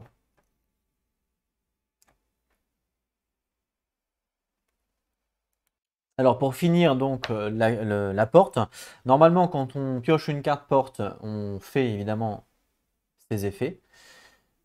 Pour finir, pardon, l'ouverture de la porte, on fait ses effets. Ensuite, normalement, on doit positionner les monstres qui sont dans la salle, mais comme là, il n'y en a pas, puisque il nous a dit d'enlever le pion, donc là, il n'y a pas. Et ensuite, on doit normalement poser les trésors. Donc, normalement, on doit enlever ce pion-là et on doit mettre un pion trésor à la place. Mais en mode campagne, il y a une divergence au niveau des règles. On ne doit pas faire ça en mode campagne, on doit laisser ce pion-là tel quel, on ne doit pas le modifier. En fait, c'est ce qu'on appelle un pion, c'est ce qu'ils appellent, je crois, un pion butin. Et donc, du coup, on pourra le ramasser. C'est un butin, mais on ne le transforme pas en trésor. Ok, donc ça, la porte, c'est terminé. Donc la porte, je peux défausser la carte. On n'en a plus besoin. Ensuite, pour le monstre errant, même chose. Quand on génère un monstre errant, normalement, on doit mettre en place justement ce qu'il rapporte en termes de trésors et de butin. Donc là, par exemple, on nous dit qu'il y avait donc 2 butins.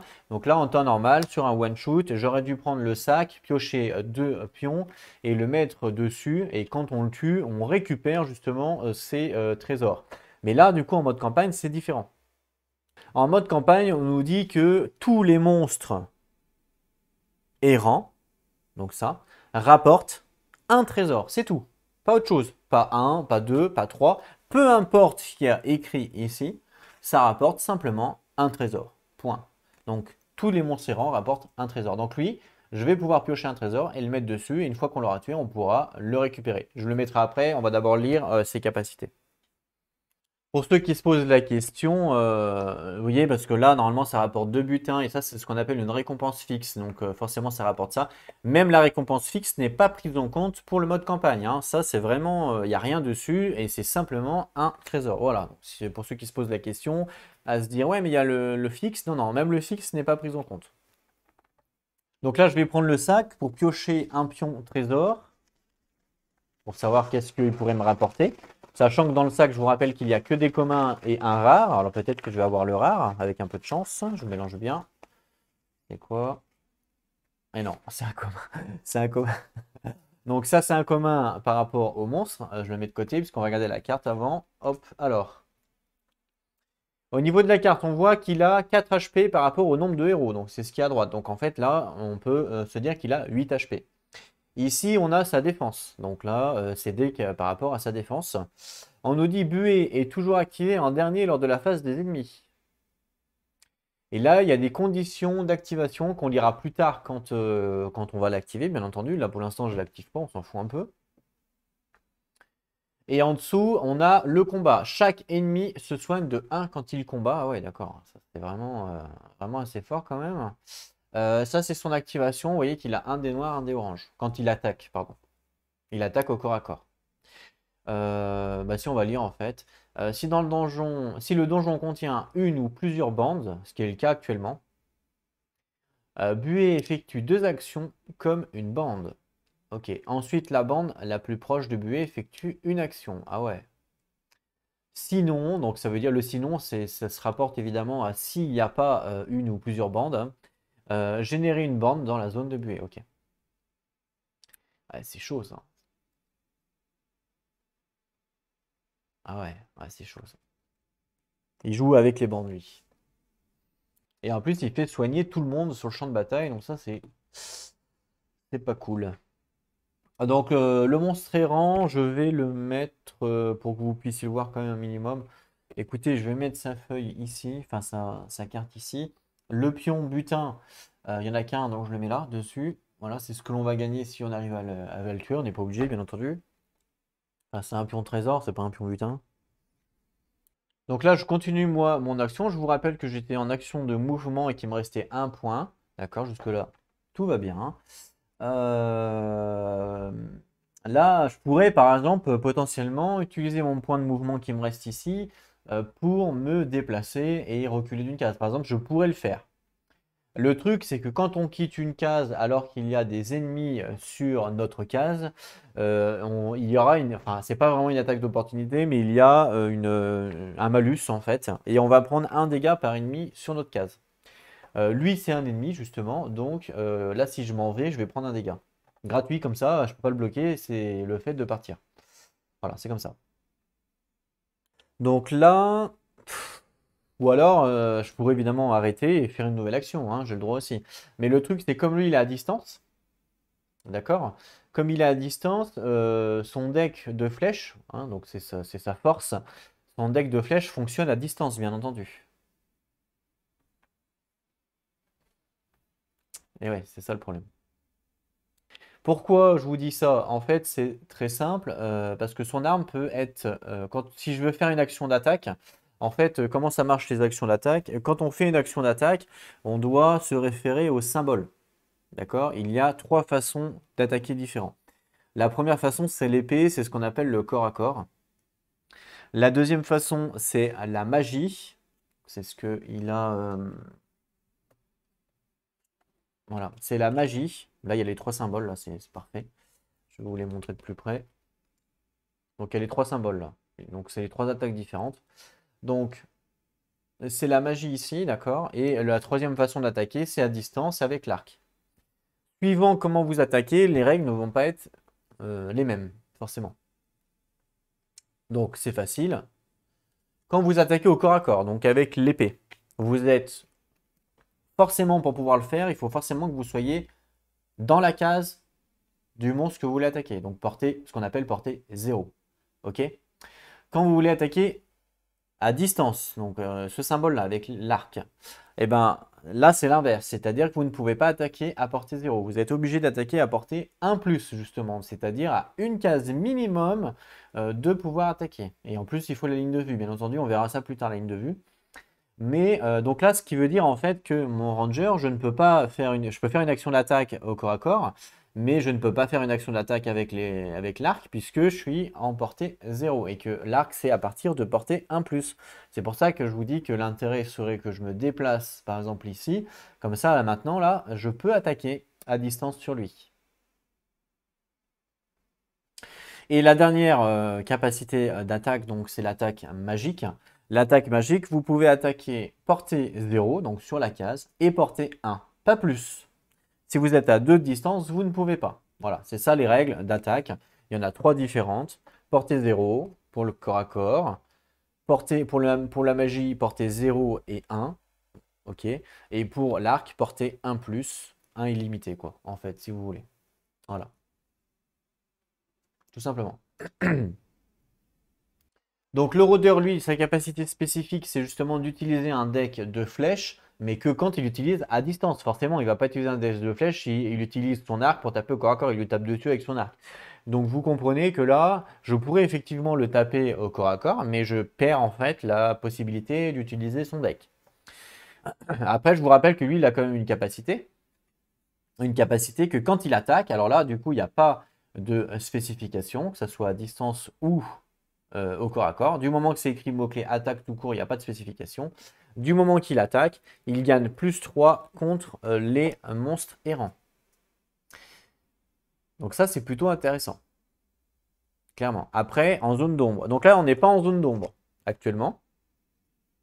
Mais on pourrait le devenir. Je pourrais très bien utiliser donc mon dernier point de mouvement pour venir ici et je serai dans une zone d'ombre. Ou alors, pour venir ici, je serai également dans une zone d'ombre. Le seul truc, comme je vous dis, c'est si je fais ça, donc j'utilise mon point de mouvement qui me restait ici. Si je fais ça, eh ben, il y a une attaque d'opportunité. Enfin, c'est pas vraiment une attaque d'opportunité, ils appellent pas ça comme ça, ils appellent ça une attaque de réaction, un truc comme ça, voilà, de réaction. Il y a une réaction en fait, le monstre ne me laisse pas partir. Et en fait, il m'inflige un point de dégâts parce qu'il y a un ennemi sur ma case. Alors, est-ce que je suis prêt à prendre ce point de dégâts pour pouvoir bénéficier justement après de plus de choses? Bah ouais, je pense que je vais le faire. Donc je le fais. Je vais prendre un point de dégâts, c'est pas grave. Donc là, du coup, j'étais à 6 en point de vie, donc je vais passer à 5. Donc là, j'étais à 6 points de vie, d'accord? Je vais passer à 5, donc je vais prendre un petit token. Hop, je me mets 5 points de vie. Ok, je suis à 5 maintenant. J'ai perdu un point de vie, c'est pas grave, je prends le risque. Ce qui m'a permis donc de me déplacer ici. Donc là, je suis dans une zone d'ombre. Ça va être important, on verra pour la suite à quoi ça correspond. Et maintenant, je vais pouvoir faire ma deuxième action. Donc ma deuxième action, je vais pouvoir faire une action d'attaque. Alors là, je vais doucement, hein, encore une fois, pour bien vous expliquer, bien que vous compreniez bien. Après, évidemment, je vais jouer beaucoup plus vite, forcément, hein. Vous savez, toujours, à chaque fois que je fais un premier tour de jeu où j'explique bien, je vais tout doucement. Et qu'après, forcément, ça va couler de source que je vais aller plus vite. Donc là, je fais une action d'attaque. Donc là, j'ai deux possibilités. Enfin non, pardon. Là, j'ai qu'une possibilité, c'est une action à distance, forcément, puisque je suis à distance. Alors, pour les prérequis pour faire une action à distance, il y en a deux. La première, c'est d'être à 1+, qui est le cas. Je suis bien à une case de lui, hein, il n'y a pas de souci. Et la deuxième, c'est d'avoir la ligne de vue. La ligne de vue est très très simple dans ce jeu. Il n'y a rien qui bloque sauf les murs et les portes, fermées, bien entendu. Donc du moment que vous pouvez tracer une ligne et que ce n'est pas bloqué par une porte ou un mur, vous avez ligne de vue. Donc là, j'ai la ligne de vue, vous voyez. Donc c'est très très simple. Donc même si j'étais là, par exemple, et que la porte était ouverte, j'avais aussi la ligne de vue sur eux. Voilà, c'est vraiment très simple. Il n'y a pas de ce système de zombicide où vous avez par exemple la vue que sur la première case et pas sur la deuxième, vous voyez ce truc-là. Non, là c'est très simple, vous avez la vue. Du moment que c'est pas bloqué par un mur ou une porte fermée, vous avez la ligne de vue, point. Voilà. Donc là, évidemment, j'ai la ligne de vue, les autres figurines ne bloquent pas, il n'y a pas de problème. Donc là, les deux prérequis pour pouvoir faire une attaque à distance sont respectés, donc je peux effectivement faire une attaque à distance. Comment ça marche quand on fait une attaque? C'est parti. Quand on fait une attaque, on doit évidemment, une fois qu'on a déterminé le type d'attaque, donc là c'est une attaque à distance, on doit prendre le nombre de dés qui est indiqué sur l'arme de mon attaque. Donc sur mon arme, ici, ça m'a indiqué que j'attaque avec un dé jaune. Jaune ou orange, je vois pas bien les couleurs. Je crois que c'est jaune. Donc je vais récupérer les dés. Alors, c'est peut-être alors là, il y a les deux couleurs. Alors pour ceux qui arrivent pas bien à voir les couleurs, c'est pas ouf. Je crois c'est celui-là. Celui-là, hein. Lui, il me paraît un peu plus foncé. Donc, on va quand même regarder. Je crois que ça correspond. Ça devrait correspondre. Donc là, on a un dé d'attaque par rapport à mon arme, ok? Si jamais j'attaque dans l'ombre, ce qui est le cas, là j'attaque dans une zone d'ombre. En fait, je suis dans une zone d'ombre, donc j'attaque depuis une zone d'ombre. J'ajoute le dé ombre à mon attaque. Donc ça, c'est seulement si on est dans une zone d'ombre. Si vous n'êtes pas dans une zone d'ombre, évidemment, vous ne l'ajoutez pas ce dé. Donc le dé ombre, c'est celui-là. Donc je l'ajoute parce que je suis dans une zone d'ombre. Donc il y a tout un intérêt à être dans des zones d'ombre pour faire des dégâts parce que vous allez gagner donc des bonus supplémentaires. C'est pour ça que j'ai voulu me déplacer et perdre un point de vie parce que ça valait le coup ça valait le coup de le faire. Parce qu'après, on ne connaît pas encore les phases des dés, bien entendu, mais on verra que ça apporte quand même pas mal de bonus. Ensuite, je dois prendre les dés du défenseur. Donc, le défenseur, je regarde sur sa carte. On me dit qu'en défense, il a 2 dés bleus. Alors, 2 dés bleus. D'accord. Plus un dé noir. Plus un dé noir. Un dé noir en défense. Ok. Si jamais là, c'était une bande, on aurait dû ajouter des dés en plus par rapport au nombre de séides. Mais là, c'est pas le cas. Là, c'est pas une bande, donc il n'y a pas de souci. Et voilà. Donc, on va pouvoir lancer tous les dés. Je vais chercher... il est où mon machin? Il est là. Mon machin de chouloulou, là. Hop, viens là, toi. Alors là, j'ai pas de piste de dés. Il va falloir que j'en en cherche une, sinon ça va être le bordel. Donc, je mets tous les dés là-dedans. Et lui, la particularité, je vous ai dit, de l'archer, c'est justement son deck de flèches que je vais mélanger. Donc, c'est en fait du stop ou encore, hein, simplement. Le but, comme je vous ai dit, c'est d'arriver à cette flèche, d'accord? Donc ça, on va le faire en même temps. Je vais aller chercher là, une piste de dés, je reviens. Ok, donc c'est parti. Alors, est-ce qu'on doit résoudre les flèches avant de lancer les dés? J'ai pas trouvé l'information dans le livre, mais je crois que ça n'a pas vraiment d'importance. Ouais, ça n'a pas vraiment. Je pense pas que ça a d'importance, hein. Mais on va peut-être le faire avant. Donc, c'est parti. Je coupe. C'est du stop ou encore, hein. Donc, première carte que je dévoile. Hop là. Donc là, on voit que sur la première carte, il y a 2 flèches en haut. En fait, ce que vous voyez ici, c'est justement si c'est un tir parfait, on va appliquer cette ligne-là. Si c'est un tir rapide, on va appliquer cette ligne-là, c'est-à-dire que je n'aurai pas les 7 flèches. Et si c'est un tir raté, on va appliquer cela. Donc là, j'ai deux flèches actuellement. Est-ce que je veux continuer? Bah oui, allez, je continue. Hop là, là j'ai une flèche. Donc ça me fait 3 flèches au total, hein, d'accord? Donc là, ça me fait 3 flèches. Est-ce que je veux continuer? Oui, je continue. 3 flèches, ça fait 6 flèches. Ouf! Donc là, ça fait 6 flèches. Est-ce que je veux continuer? Non. Parce que là, si, forcément, je me rapproche de 7. Je vous rappelle que si je dépasse 7 par rapport au nombre de flèches, c'est les malus. Si je fais 7, c'est parfait. C'est un tir parfait. Et si je fais moins de 7, c'est pas parfait. Mais bon, c'est pas grave. Je préfère un tir pas parfait qu'un tir raté. Donc je m'arrête ici sur le stop. Ou encore, vous voyez, donc c'est vraiment sympa cette mécanique-là. Et donc, comme c'est un tir qui n'est pas parfait, j'arrive à 6 flèches, 3 et 3, 6. Je vais appliquer donc la ligne du tir du middle, du milieu, donc tout ça. Donc là, on me dit par exemple que j'ai le droit, durant mon attaque, de dépenser un point de mana euh, pour faire une relance. Vous voyez? Enfin, 2 relances même. Ensuite, le deuxième bonus, j'ai le droit de dépenser un mana pour gagner plus une épée. Et le troisième bonus, j'ai le droit de dépenser un mana. Le défenseur subit du feu. Voilà pour les malus de mes 3 bonus. Donc là, déjà, je vais lancer mes dés pour savoir ce qui se passe, pour savoir quels sont justement les effets que je veux appliquer ou pas à mon attaque. Alors, piste 2D, s'il te plaît, activation. Merci beaucoup. Merci la régie. Ouais, j'ai une régie, elle est vraiment professionnelle, hein. C'est parti pour les dés. Hop là. Ouais, bon, c'était pas ouf. Alors, j'espère que vous les voyez bien, les dés.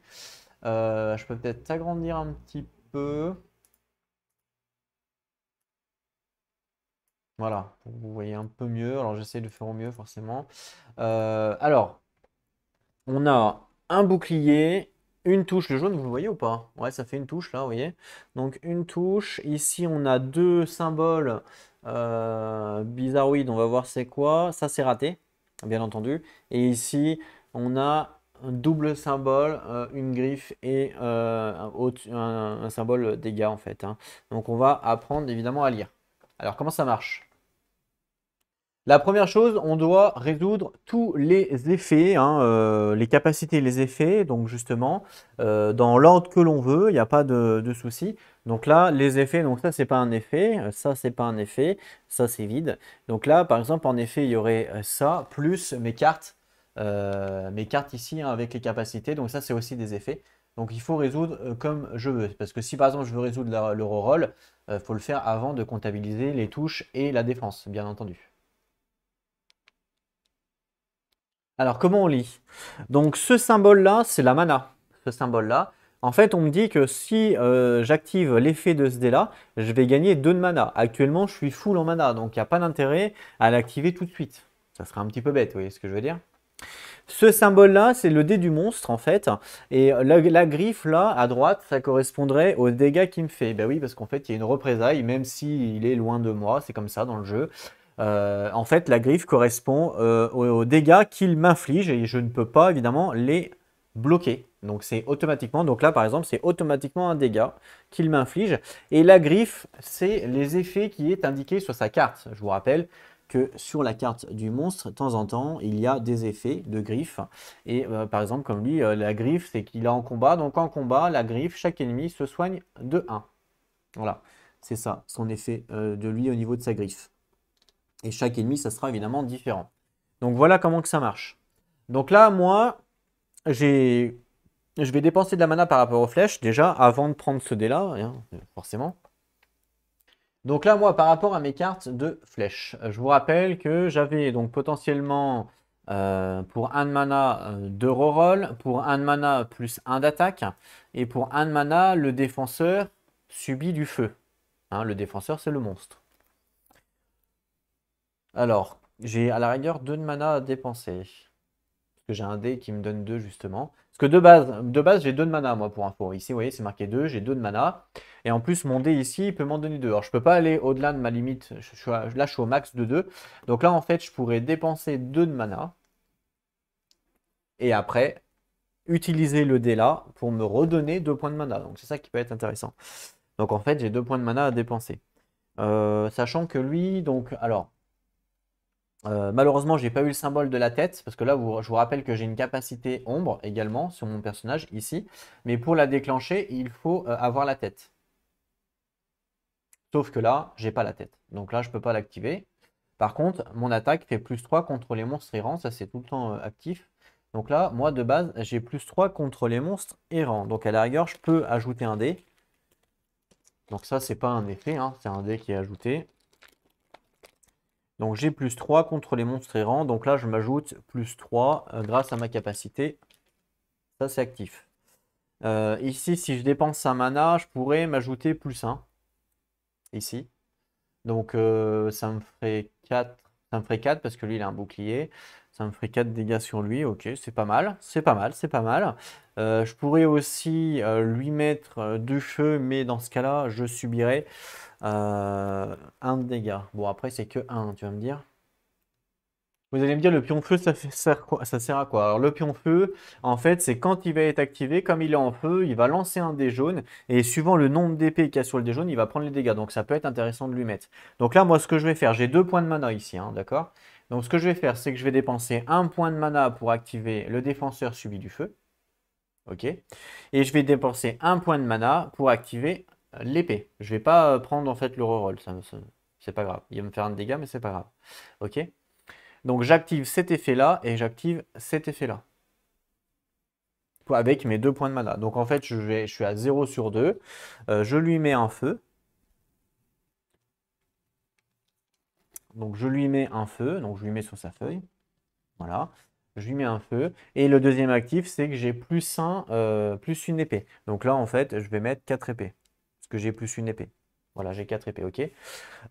Ok, donc ça, c'est mes cartes de flèches. J'active ce dé-là. Donc l'effet de ce dé-là. Et donc ça me donne 2 points de mana. Donc hop, je le défausse, il est activé. Je ne peux plus le réactiver, bien entendu. Et là, je reviens à 2 sur 2. Donc là, je retourne à 2 points de mana. Et là, la question qu'on pourrait se poser, c'est est-ce qu'on a le droit de redéclencher les capacités? Par exemple, ici, j'ai dépensé 1 point de mana pour gagner 1 de combat. On pourrait se dire, bah, je redépense encore 1 point de mana pour gagner encore un combat. Bah non, on peut pas. Sinon, c'est trop simple. Non, les capacités ne se déclenchent qu'une seule fois, bien entendu, sauf pour les monstres avec leurs griffes. Les griffes peuvent se déclencher plusieurs fois durant un combat. Par contre, les héros ne peuvent pas déclencher plusieurs fois la même capacité. Bah non, sinon c'est trop facile, hein. Ensuite, je dois faire donc ce dé-là, forcément, j'ai pas le choix. Il faut faire tous les dés effets. On n'a pas le choix, on les fait dans l'ordre que l'on veut, mais il faut tous les faire. Il y a pas de discussion. Donc là, je me prends un dégât à cause de la griffe. Donc là, mon personnage était à 5 tout à l'heure, vous vous rappelez? J'étais à 5 tout à l'heure, donc je passe à 4 maintenant. Les points de vie, ils sont là-bas. Viens là, toi. Donc je passe à 4. 1, 2, 3, 4. Ok, donc je vais les mettre ici. Voilà, je suis à 4, très bien. Et le deuxième à activer, c'est la main, la griffe. Donc j'active la griffe. Et la griffe, on me dit, chaque ennemi se soigne de 1. Alors, je vais enlever les dés. Ah, c'est pas la bonne, évidemment. Alors, chaque ennemi se soigne de 1. Alors, lui, c'est un ennemi, il se soigne de 1. Mais comme il est full life, parce que pour l'instant, on n'a toujours pas appliqué les dégâts de l'attaque. Comme il est full life, bah, il ne se soigne pas, hein, forcément, il ne peut pas se soigner s'il est full life. Et eux, une bande, en fait, c'est un ennemi. Donc c'est ça qui est difficile à comprendre dans le jeu, c'est ce que je vous disais tout à l'heure. Quand une bande entière, ça correspond à un ennemi. C'est pas parce qu'il y a plusieurs figurines que c'est plusieurs ennemis. Non, une bande entière, c'est un ennemi, d'accord? En fait, c'est comme si vous preniez la carte. En fait, chaque carte, si vous préférez, c'est un ennemi. Donc là, ça, c'est un ennemi, il se soigne de 1. Mais comme, encore une fois, ils sont full life, ils peuvent pas se soigner. Donc là, la griffe, ça sert à rien. Le dé était résolu. Il nous reste quoi en dé à résoudre? Il nous reste plus rien en termes d'effets. Donc là, les effets, c'est terminé. Maintenant, on comptabilise tout le reste, c'est-à-dire tout ce qui est justement épée et bouclier. Alors, lui, il a un bouclier, donc un bouclier contrecarre une épée. Donc là, j'ai une épée jaune qui est contrecarrée par le bouclier. Donc ça, on peut simplement défausser. Et derrière, il me reste 4 épées qui n'est pas contrecarrée. Donc là, je lui inflige 4 points de dégâts. 4 points de dégâts au monstre. Pour une première attaque, ça va. Donc 4 points de dégâts. Il était à 8 points de dégâts. Il lui reste 4.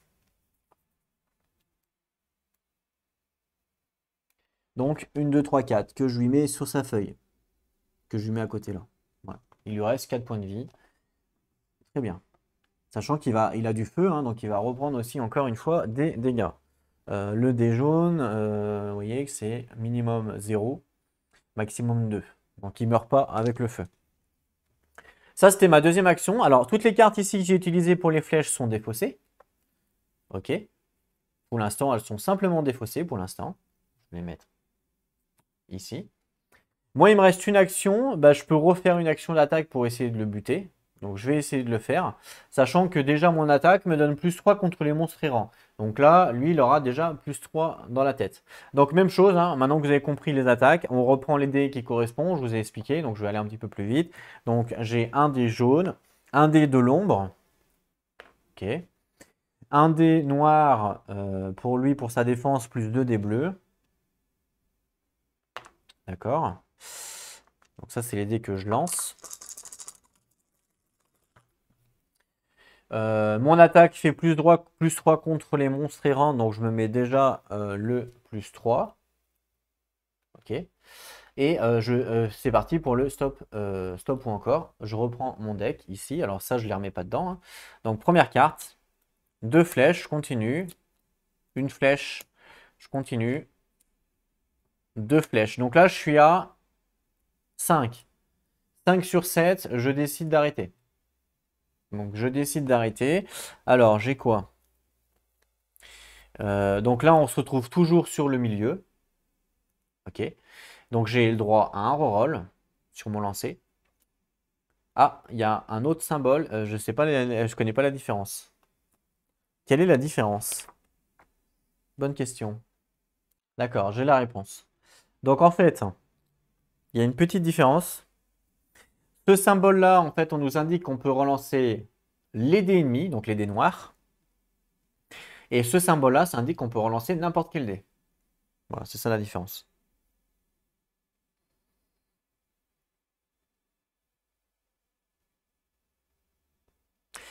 Donc là, on a 2 rerolls en fait avec le dé ennemi. Et là, on a le défenseur subit un feu. Directement, il n'y a pas de. Cette fois-ci, il n'y a pas de malus. Il n'y a pas de. C'est directement actif. Donc là, bah, je l'active, hein. Enfin, je l'active. Je l'active. Il va subir un feu. Je lui mets un deuxième feu. Ça, c'est plutôt bien du coup. Ok. Et je lance mes dés évidemment pour savoir ce qui se passe.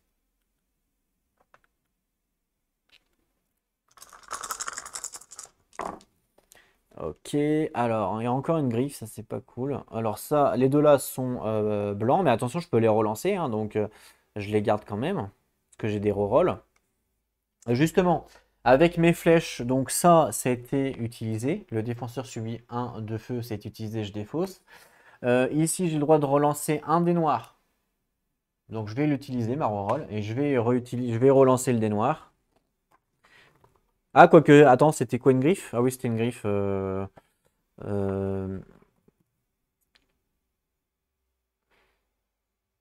Bah, je vais le reroll quand même. Allez, je le reroll. De toute façon, j'ai un reroll. Ah, ça, c'est pas cool parce que ça, c'est un dégât. Ok. Et ensuite, mon dernier effet, je peux faire un reroll sur n'importe quel dé. Hop, je défausse. Bah, je vais reroll. Bah, celui-là. Je reroll. Oh, c'est pas possible, il refait la même chose. Donc ensuite, en termes d'effet, là, donc ça, c'est pas un effet. Ça, c'est pas un effet. Ça, c'est HS. Ça, c'est un effet. En termes d'effet, je peux appliquer ici la tête. Donc la tête, c'est par rapport à ma compétence. Alors, ma compétence, elle disait quoi? Ma compétence, elle disait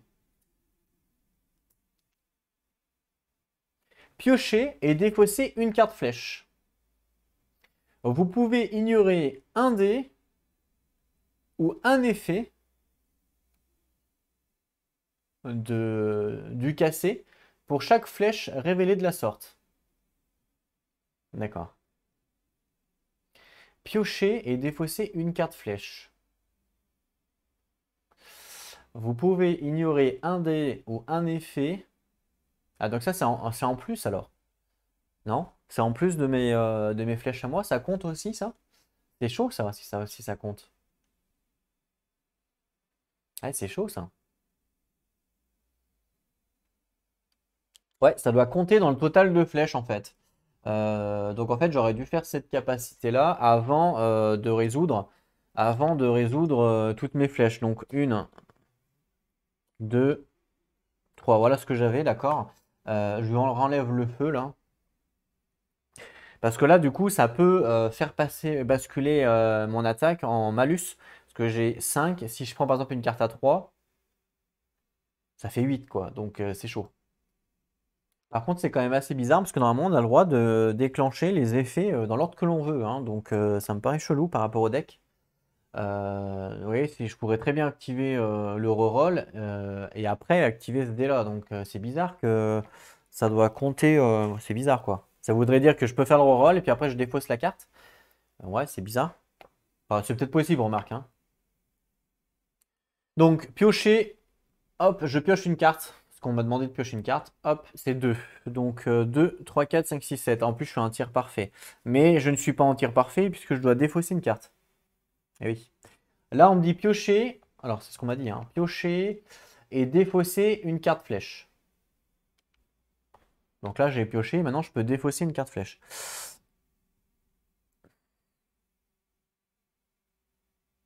Ben, je vais défausser celle-là. Attends, 6. Je vais défausser celle-là. Voilà, je défausse celle-là. J'ai déjà fait le reroll. Normalement, d'après comme je comprends, j'ai le droit d'appliquer le reroll et après d'appliquer le dé violet. Donc, moi, je pense que ça marche quand même, hein. Donc, je défausse, hop. Du coup, je pourrais même appliquer le -1. Et ensuite, ça me dit quoi? Vous pouvez ignorer un dé ou un effet de flèche cassée pour chaque flèche révélée de la sorte. Donc là, je vais révéler 2 flèches. On est d'accord? Donc je peux ignorer 2 dés, vu que j'ai révélé 2 flèches. Vous pouvez ignorer 2 dés ou 2 effets. Mais là, les effets de flèches cassées, on s'en fout, parce que moi, je ne suis pas dessus, là, actuellement. Donc là, je pourrais ignorer 2 dés. Après, je le comprends comme ça, moi. J'espère que je joue comme il faut. Donc là, je vais révéler 2 flèches avec cette carte-là. Donc je vais ignorer 2 dés. Donc je vais ignorer le dé ici et le dé ici. Voilà. Donc les deux là, je les ignore grâce à ma capacité ombre que j'ai activée ici. D'accord? Donc ce dé-là a été joué. Il n'y a plus d'effet à faire puisque ce dé-là est ignoré. Donc je l'enlève. Ce dé-là est ignoré, je l'enlève. Cela, c'est fait. Donc en fait, il reste plus que celui-là. Donc je lui inflige 3 points de dégâts. Voilà.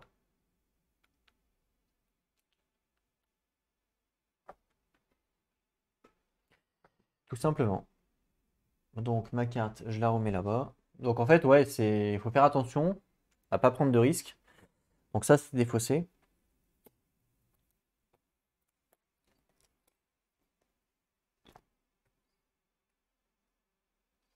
Faut faire attention parce que la carte que j'ai révélée, si par exemple il y avait 4 dessus, j'étais à 8 et là, dans ce cas, j'étais en bas. Donc ça, c'est un peu fastidieux. Enfin, j'étais en tir raté, quoi. En plus, faut pas oublier qu'il avait une capacité de niveau 1. Toutes les 3 flèches révélées, le défenseur, -1. Je ne l'ai pas compté sur la première attaque. Mais bon, c'est pas grave. On va penser à tout. Donc là, je lui inflige 3 points de dégâts. Et le feu. Ah oui, j'ai pas défaussé le feu. Non, j'ai pas défaussé le feu. Donc le feu et 3 points de dégâts. Donc le feu, je lui mets 3 points de dégâts. Donc il passe à 7. Donc il va mourir en fait, hein.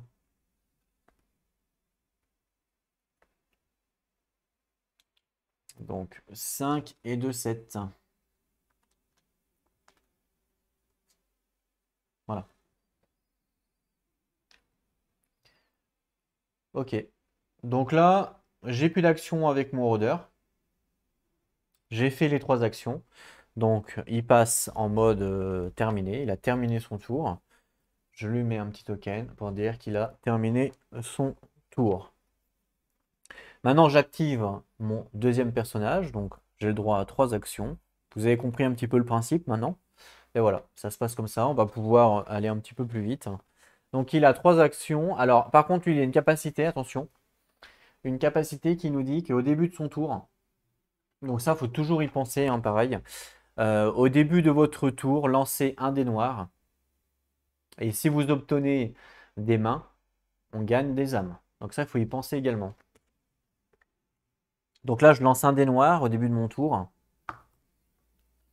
Pour savoir si oui ou non, il va gagner des âmes. C'est parti. Et oui, il gagne une âme. Donc comment ça marche pour les âmes? Bah, c'est très simple. À chaque fois que je gagne une âme, je monte sur sa piste. Donc là, il a gagné une âme, je monte ici, et en fait, à des moments, il y a des paliers, et les paliers vont me donner des capacités. Je peux aussi dépenser des âmes pour activer des compétences comme celle-là, par exemple. Donc voilà, pour l'instant, il a gagné une âme, grâce au début de son tour. Ok, donc première action, bah écoutez, lui, il peut attaquer à 0 de distance parce qu'il a une baguette magique. Alors, il pourrait le buter, lui, hein, mais comme avec le feu, il va mourir tout seul, il n'y a peut-être pas trop d'intérêt à le tuer. Après, le seul X, c'est si je m'en vais, il va me faire un point de dégâts. Mais de toute façon, si je l'attaque, il y a de grandes chances qu'il me fasse aussi un point de dégâts.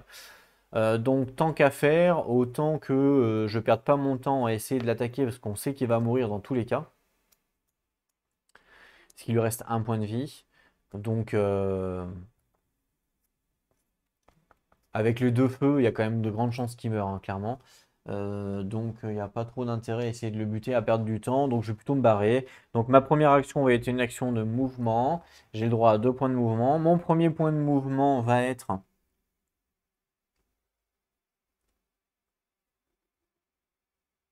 Alors, la question c'est maintenant, est-ce que je les sépare ou pas? Je pourrais les séparer pour revenir là, ouvrir la porte. Ça peut être risqué parce qu'il y a eux derrière, mais bon, ils sont un peu loin encore. Ou alors je pourrais simplement rentrer, l'accompagner. Mais est-ce que c'est pas un peu trop d'être à deux au même endroit? Et en même temps, ouvrir une porte peut être risqué. Mais bon, après, mhm. J'avoue qu'ouvrir une porte, ça peut être risqué parce qu'il va faire un 2 mouvement, un ouverture de porte, un. Ah ouais, non, si, c'est pas mal. C'est pas mal. S'il va faire ça, ouais. Donc là, j'ai 2 points de mouvement avec mon action. Je vais faire premier point de mouvement, je vais aller ici, je sors d'une zone avec un ennemi, je prends un point de dégâts, j'ai pas le choix. Donc je suis à 4, je passe à 3. Attention, il a pas beaucoup de points de vie lui quand même.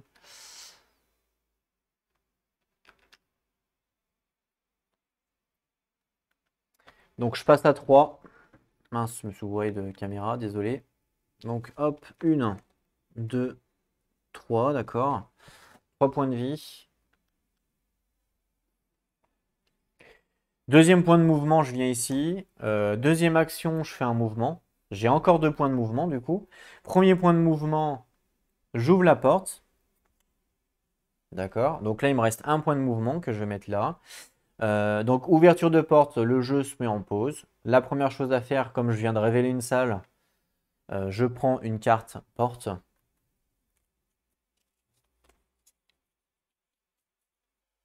En espérant que cette fois-ci, ça ne soit pas si dramatique, comme tout à l'heure. Un portail. Alors, qu'est-ce que ça nous dit? Mince. Avec toutes ces caméras, à force, je confonds. Un portail, donc générer une bande sur n'importe quel portail au choix des joueurs. Alors là, du coup, dans le jeu à 2, il n'y a pas 50 portails, il n'y en a qu'un. Il n'y en a qu'un qui est ici, puisqu'il n'y en a pas d'autre ailleurs. Puisque ça, ce n'est pas considéré comme un portail, puisque je vous rappelle que c'est la faille, et il n'y en a pas d'autre ailleurs. Donc là, forcément, la bande sera générée ici. Donc là, je dois générer une bande. Ouais. Donc générer une bande, on est toujours sur le niveau 1, donc même chose. Et là, je dois générer aussi une bande. Donc tant qu'à faire, je vais prendre 2 cartes. Donc une carte pour ici, et puis une carte pour le jeton là. Voilà, celle-là pour là. Tant qu'à faire, hein, on va tout faire. On va faire aussi ça, une carte ici. On va couper, éventail, une carte ici. Voilà, comme ça c'est fait, on n'en parle plus. Alors, d'abord ici, hein, évidemment. Alors, quelle est la bande ici qui va apparaître? Ça va être, attention, vous êtes prêts? Hop là, des guerriers reptiseriens, donc c'est des guerrières. Je vous rappelle que toutes les bandes en mode campagne, il n'y a pas de trésor, c'est 0. Donc là, ici, c'est même pas la peine de me dire, hey, t'as oublié le trésor. Non, puisqu'il n'y en a pas, d'accord. Alors, ils font quoi? Du coup, ils ont un dé en défense. Si un héros commence son tour dans la zone de cette bande, il subit une blessure. Ouf, ah ouais. Donc eux, en fait, il vaut mieux les attaquer à distance. Quand ils attaquent et qu'ils font 2 griffes, plus 1, ils font plus 1 dégâts. D'accord. Leur arme, du coup, c'est quoi? Attention. Ok, c'est du corps à corps. On ne prend pas en considération, évidemment, la truc. C'est du corps à corps avec un dé jaune. Ok? Donc voilà pour cette bande-là. Donc, je la mets à gauche. Hop, corps à corps. Un dé. Eux, attention, ils sont magiques 2 dés, hein. Ils sont quand même assez balèzes. Un dé, corps à corps. Je vais aller chercher les figurines. Donc, c'est reptiliens guerriers. Alors, les reptiliens guerriers, ici, il y a le chef avec ses doubles haches. Je vous montre quand même de près. Enfin, j'essaye en tout cas. Alors ça fait partie de Massive Darkness 1 pour info.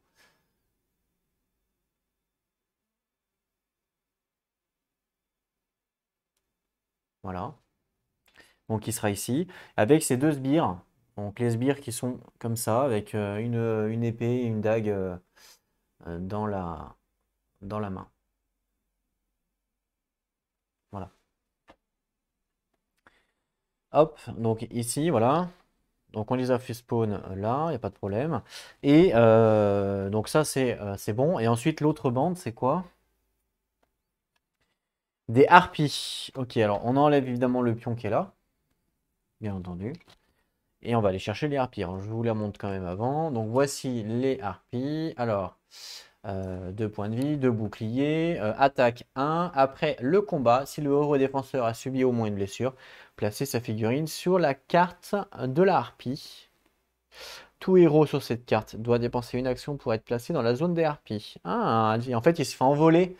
Il se fait emporter. En fait, il se fait envoler par les harpies. C'est pour ça qu'on le met sur la carte. C'est vraiment sympa, cette mécanique. Enfin, c'est bien pensé, on va dire. Donc, les harpies et leur arme, c'est un bâton de mana avec 2 dés jaunes. Ah, ça, c'est fort, hein, 2 dés jaunes, faut faire attention. Donc, 2 dés jaunes, leur bâton de mana. C'est de l'attaque magique. Voilà. Je vais les mettre ici également.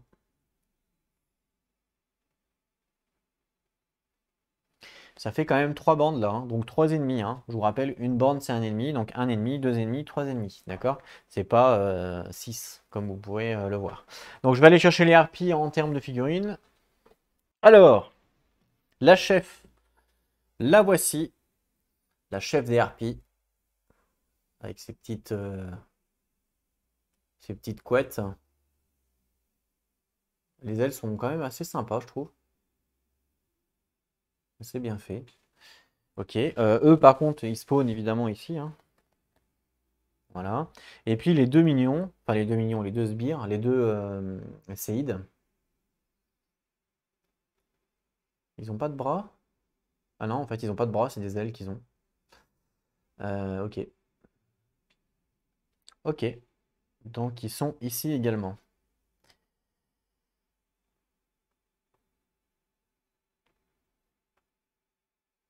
Ok. Donc moi je vous alors ensuite, en temps normal, on doit quand on ouvre la porte, en premier on pioche la carte porte, on a fait. En deuxième on fait spawn les monstres, on a fait. Et en troisième, normalement, on doit transformer les pions butins en trésors. Donc les pions butins, c'est ça. Mais comme je vous ai déjà expliqué, dans la campagne, on ne le fait pas. On laisse les pions butins parce qu'on peut les ramasser. Ok. Donc c'est pas une erreur, encore une fois. Donc là, moi, il me restait un point de mouvement ici. Alors, soit je suis un grand malade mental, je reste là potentiellement et puis je les attaque à distance puisque j'ai de la magie, donc je peux le faire. Elles ont que 2 points de vie, hein, donc c'est pas non plus. Vous voyez, 2 points de vie, c'est pas non plus folichon. Donc ça veut dire qu'en fait, il faudrait que je fasse 4 points de vie pour tuer les 2 sbires et après 2 points de vie supplémentaires pour tuer le chef. Alors, pour information, je vous l'ai peut-être pas dit, mais quand on fait une attaque, on ne peut jamais toucher le chef, sauf si les sbires sont morts. Si tous les sbires sont morts, on peut tuer le chef, mais sinon, on ne peut pas tuer le chef, bien entendu. Hein, il ne peut pas recevoir de dégâts tant que les sbires tant qu'il a des sbires qui le protègent. Voilà, c'est comme ça. Donc ça, il faut le savoir aussi. Donc ça veut dire que si je fais une attaque à 10 points de dégâts, ben, là on en perd sur les 10 points de dégâts, on en perd 2, ça fait 8, elle meurt. On en perd 2, ça fait 6, elle meurt. Et par contre, je ne pourrais pas toucher, avec la même attaque, je ne pourrais pas toucher le chef. Donc les 6 points de dégâts supplémentaires seront perdus. Voilà. Il faut refaire une nouvelle attaque pour tuer le chef. Ah, attendez, je crois bien que j'ai dit une petite bêtise. En fait, pour l'histoire de l'attaque, c'était dans le 1 où on ne pouvait pas tuer le boss, enfin le chef, en même temps que les séides. Alors que là, dans le 2, on peut le faire. Vous voyez, donc là, j'avais un petit doute. On nous dit en fait, lorsque vous attaquez une bande, considérez toutes les figurines de la bande comme un seul défenseur. Ok, donc toutes les figurines de la bande comme un seul défenseur.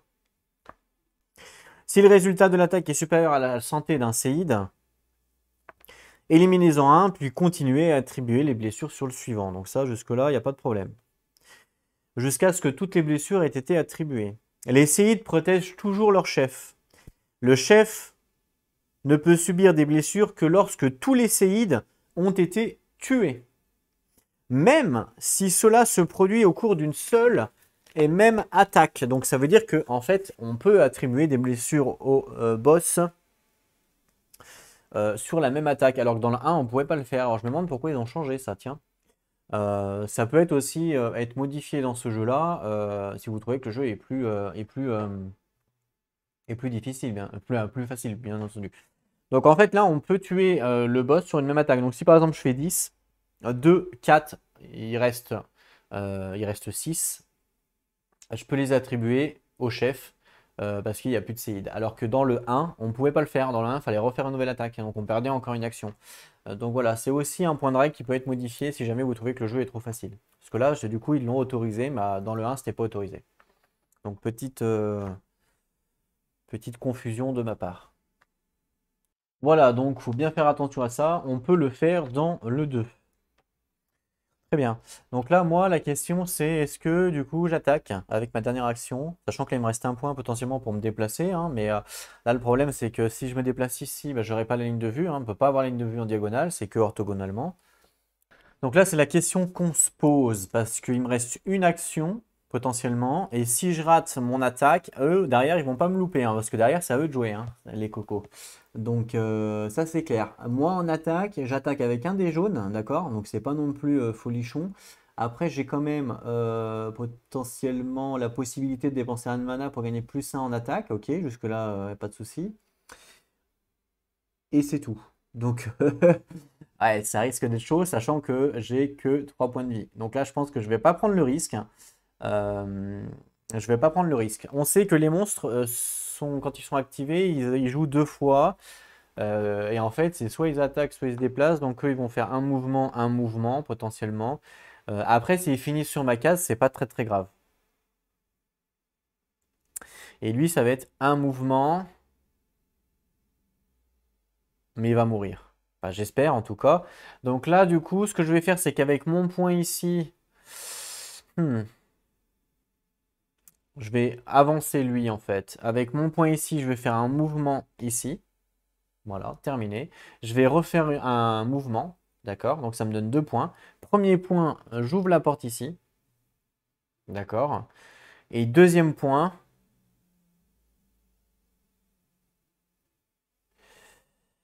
attention parce qu'eux ils attaquent à distance, les cocos. Eux ils attaquent à distance 1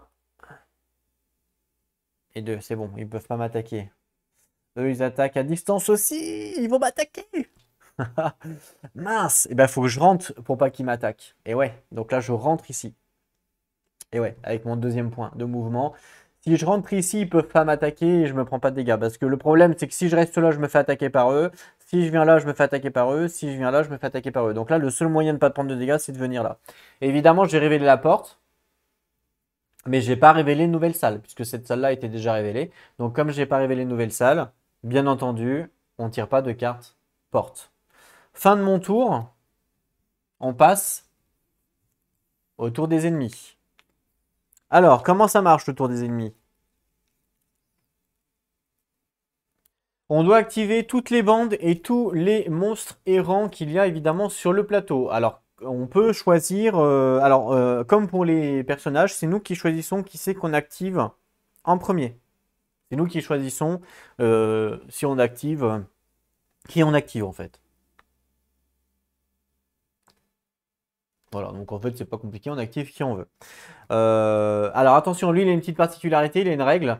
La règle nous dit, lui, il est toujours activé en dernier lors de la phase des ennemis. Donc là, on est en phase des ennemis, il est toujours activé en dernier. Donc je ne peux pas l'activer maintenant, je dois l'activer en dernier, d'accord?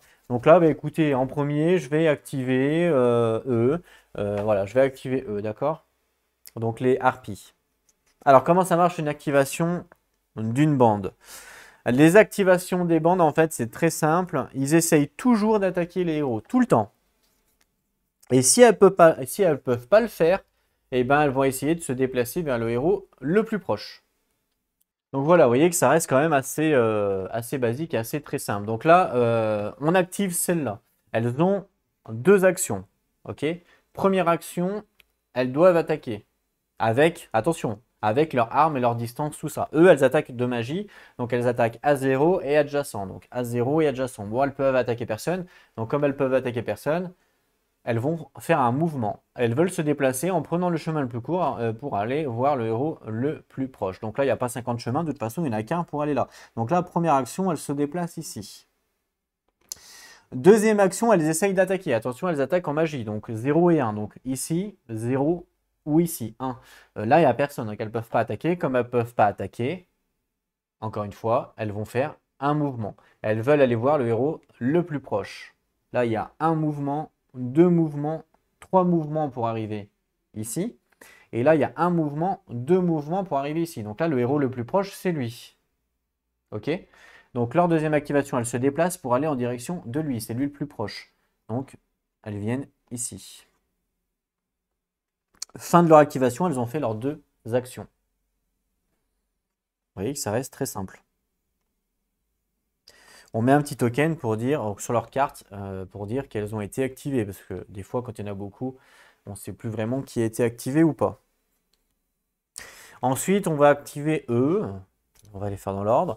Alors, eux, ils attaquent pareil en magie, donc adjacent ou à 0. Première action, ils essaient d'attaquer, ils ne peuvent pas.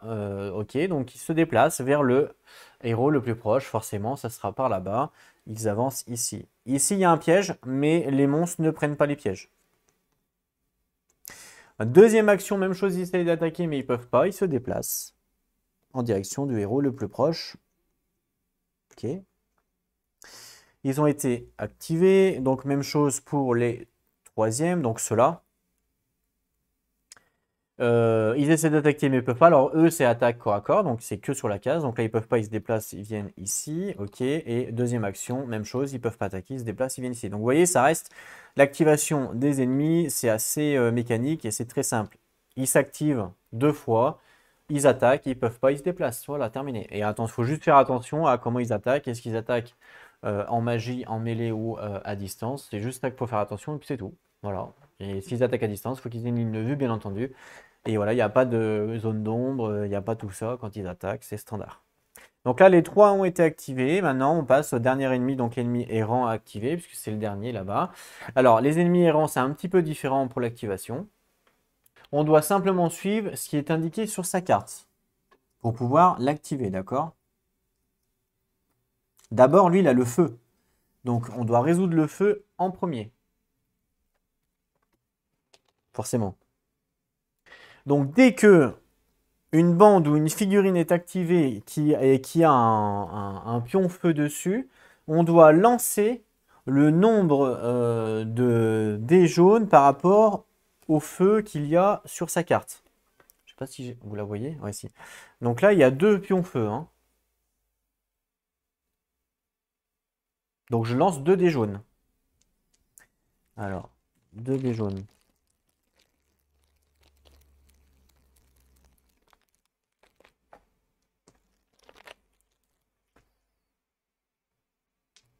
Donc c'est parti. Et elle va prendre un dégât, une blessure pour chaque mince. Pour chaque épée. Allez, c'est parti. Oh, une épée. Bon, ça va, ça lui fait un point de dégâts. Donc, un raté et une épée. Donc là, ça lui fait un point de dégâts. Et donc, qu'est-ce qui se passe? Comme il lui restait un point de vie, bah, ça meurt directement. Et après, les pions feu sont défaussés. Voilà, c'est ça le feu. Tout bête, hein, vous voyez, c'est très simple. Et du coup, là, elle se prend un point de dégâts. Enfin, je ne sais pas si c'est là ou le d'ailleurs. Il se prend un point de dégâts et comme il lui restait un seul point de vie, il meurt. Et voilà, on a bien géré le fait de ne pas l'attaquer. Donc là, il est mort. Il était bien à 8, pas de problème. Alors, qu'est-ce qui se passe quand un monstre errant meurt? Il se passe des choses, forcément. La première chose qui se passe, c'est que pour chaque... Normalement, à chaque fois qu'un héros tue une figurine, attention, on ne parle pas de bande, on ne parle pas de ennemi, une figurine. Une figurine, c'est une figurine en plastique, d'accord? À chaque fois qu'on tue une figurine en plastique, le héros qui l'a tué gagne un point d'expérience, obligatoirement. Ok? Là, le truc, c'est que vous allez me dire, ouais, mais là, c'est le feu qui l'a tué. C'est pas vraiment un héros qui l'a tué. Effectivement, vous avez raison.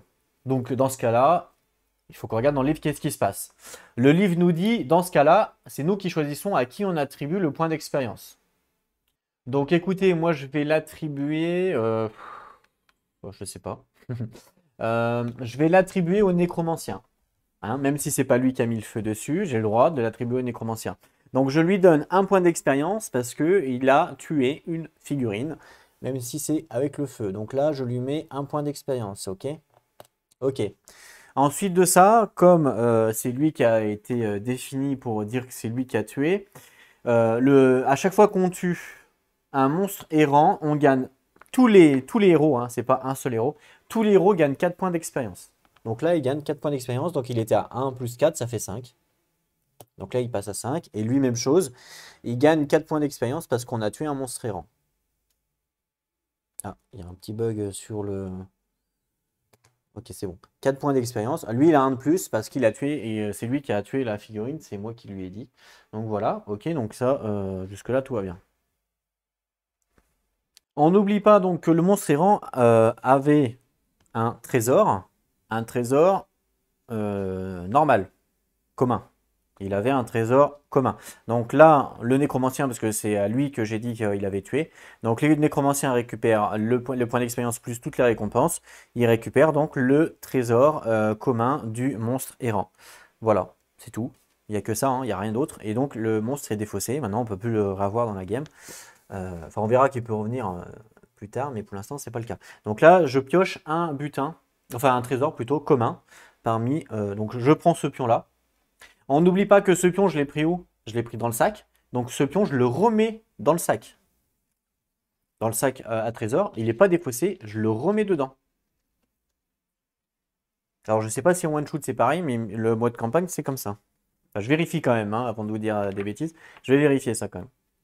Oui, alors c'est même pas dans le mode campagne, c'est standard, hein. Chaque fois qu'un joueur ramasse un pion trésor, il pioche une carte du paquet trésor correspondant, puis remet le pion dans le sac trésor. Donc voilà, il faut bien le remettre dedans. Oui, forcément, parce qu'au bout d'un moment, sinon, si on reste trop longtemps dans le donjon, ben, ça voudrait dire qu'on n'aurait plus de trésor, quoi.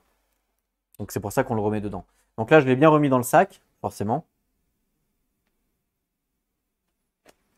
Et du coup, je pioche une carte du trésor commun. Merci le monstre. Alors, trésor commun, ils sont là. Il y en a un paquet aussi, hein. Il y en a un petit paquet de trésors communs. On va mélanger tout ça. Je vais en prendre un au hasard. Celui-là.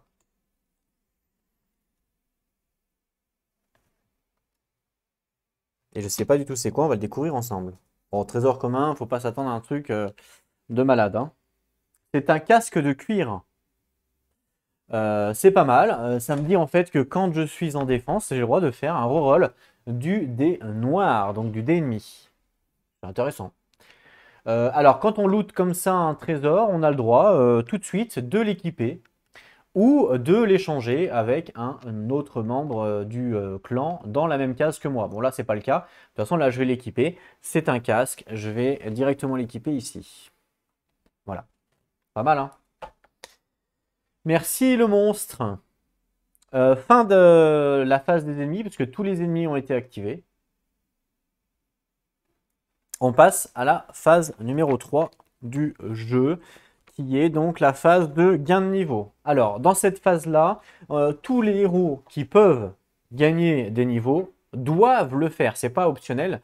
On est obligé de level up notre personnage si on peut le faire. Alors pourquoi ça? Ben, c'est simplement pour éviter en fait de farmer le donjon et rester niveau 1 à faire spawn des monstres niveau 1, vous voyez ce que je veux dire? Voilà, c'est pour éviter un bug. Donc en fait, là voilà. Bon, moi c'est pas le cas puisque moi je peux pas level up puisque en fait on voit ici que mon premier level up il se fait à 10 XP, c'est marqué 10 XP.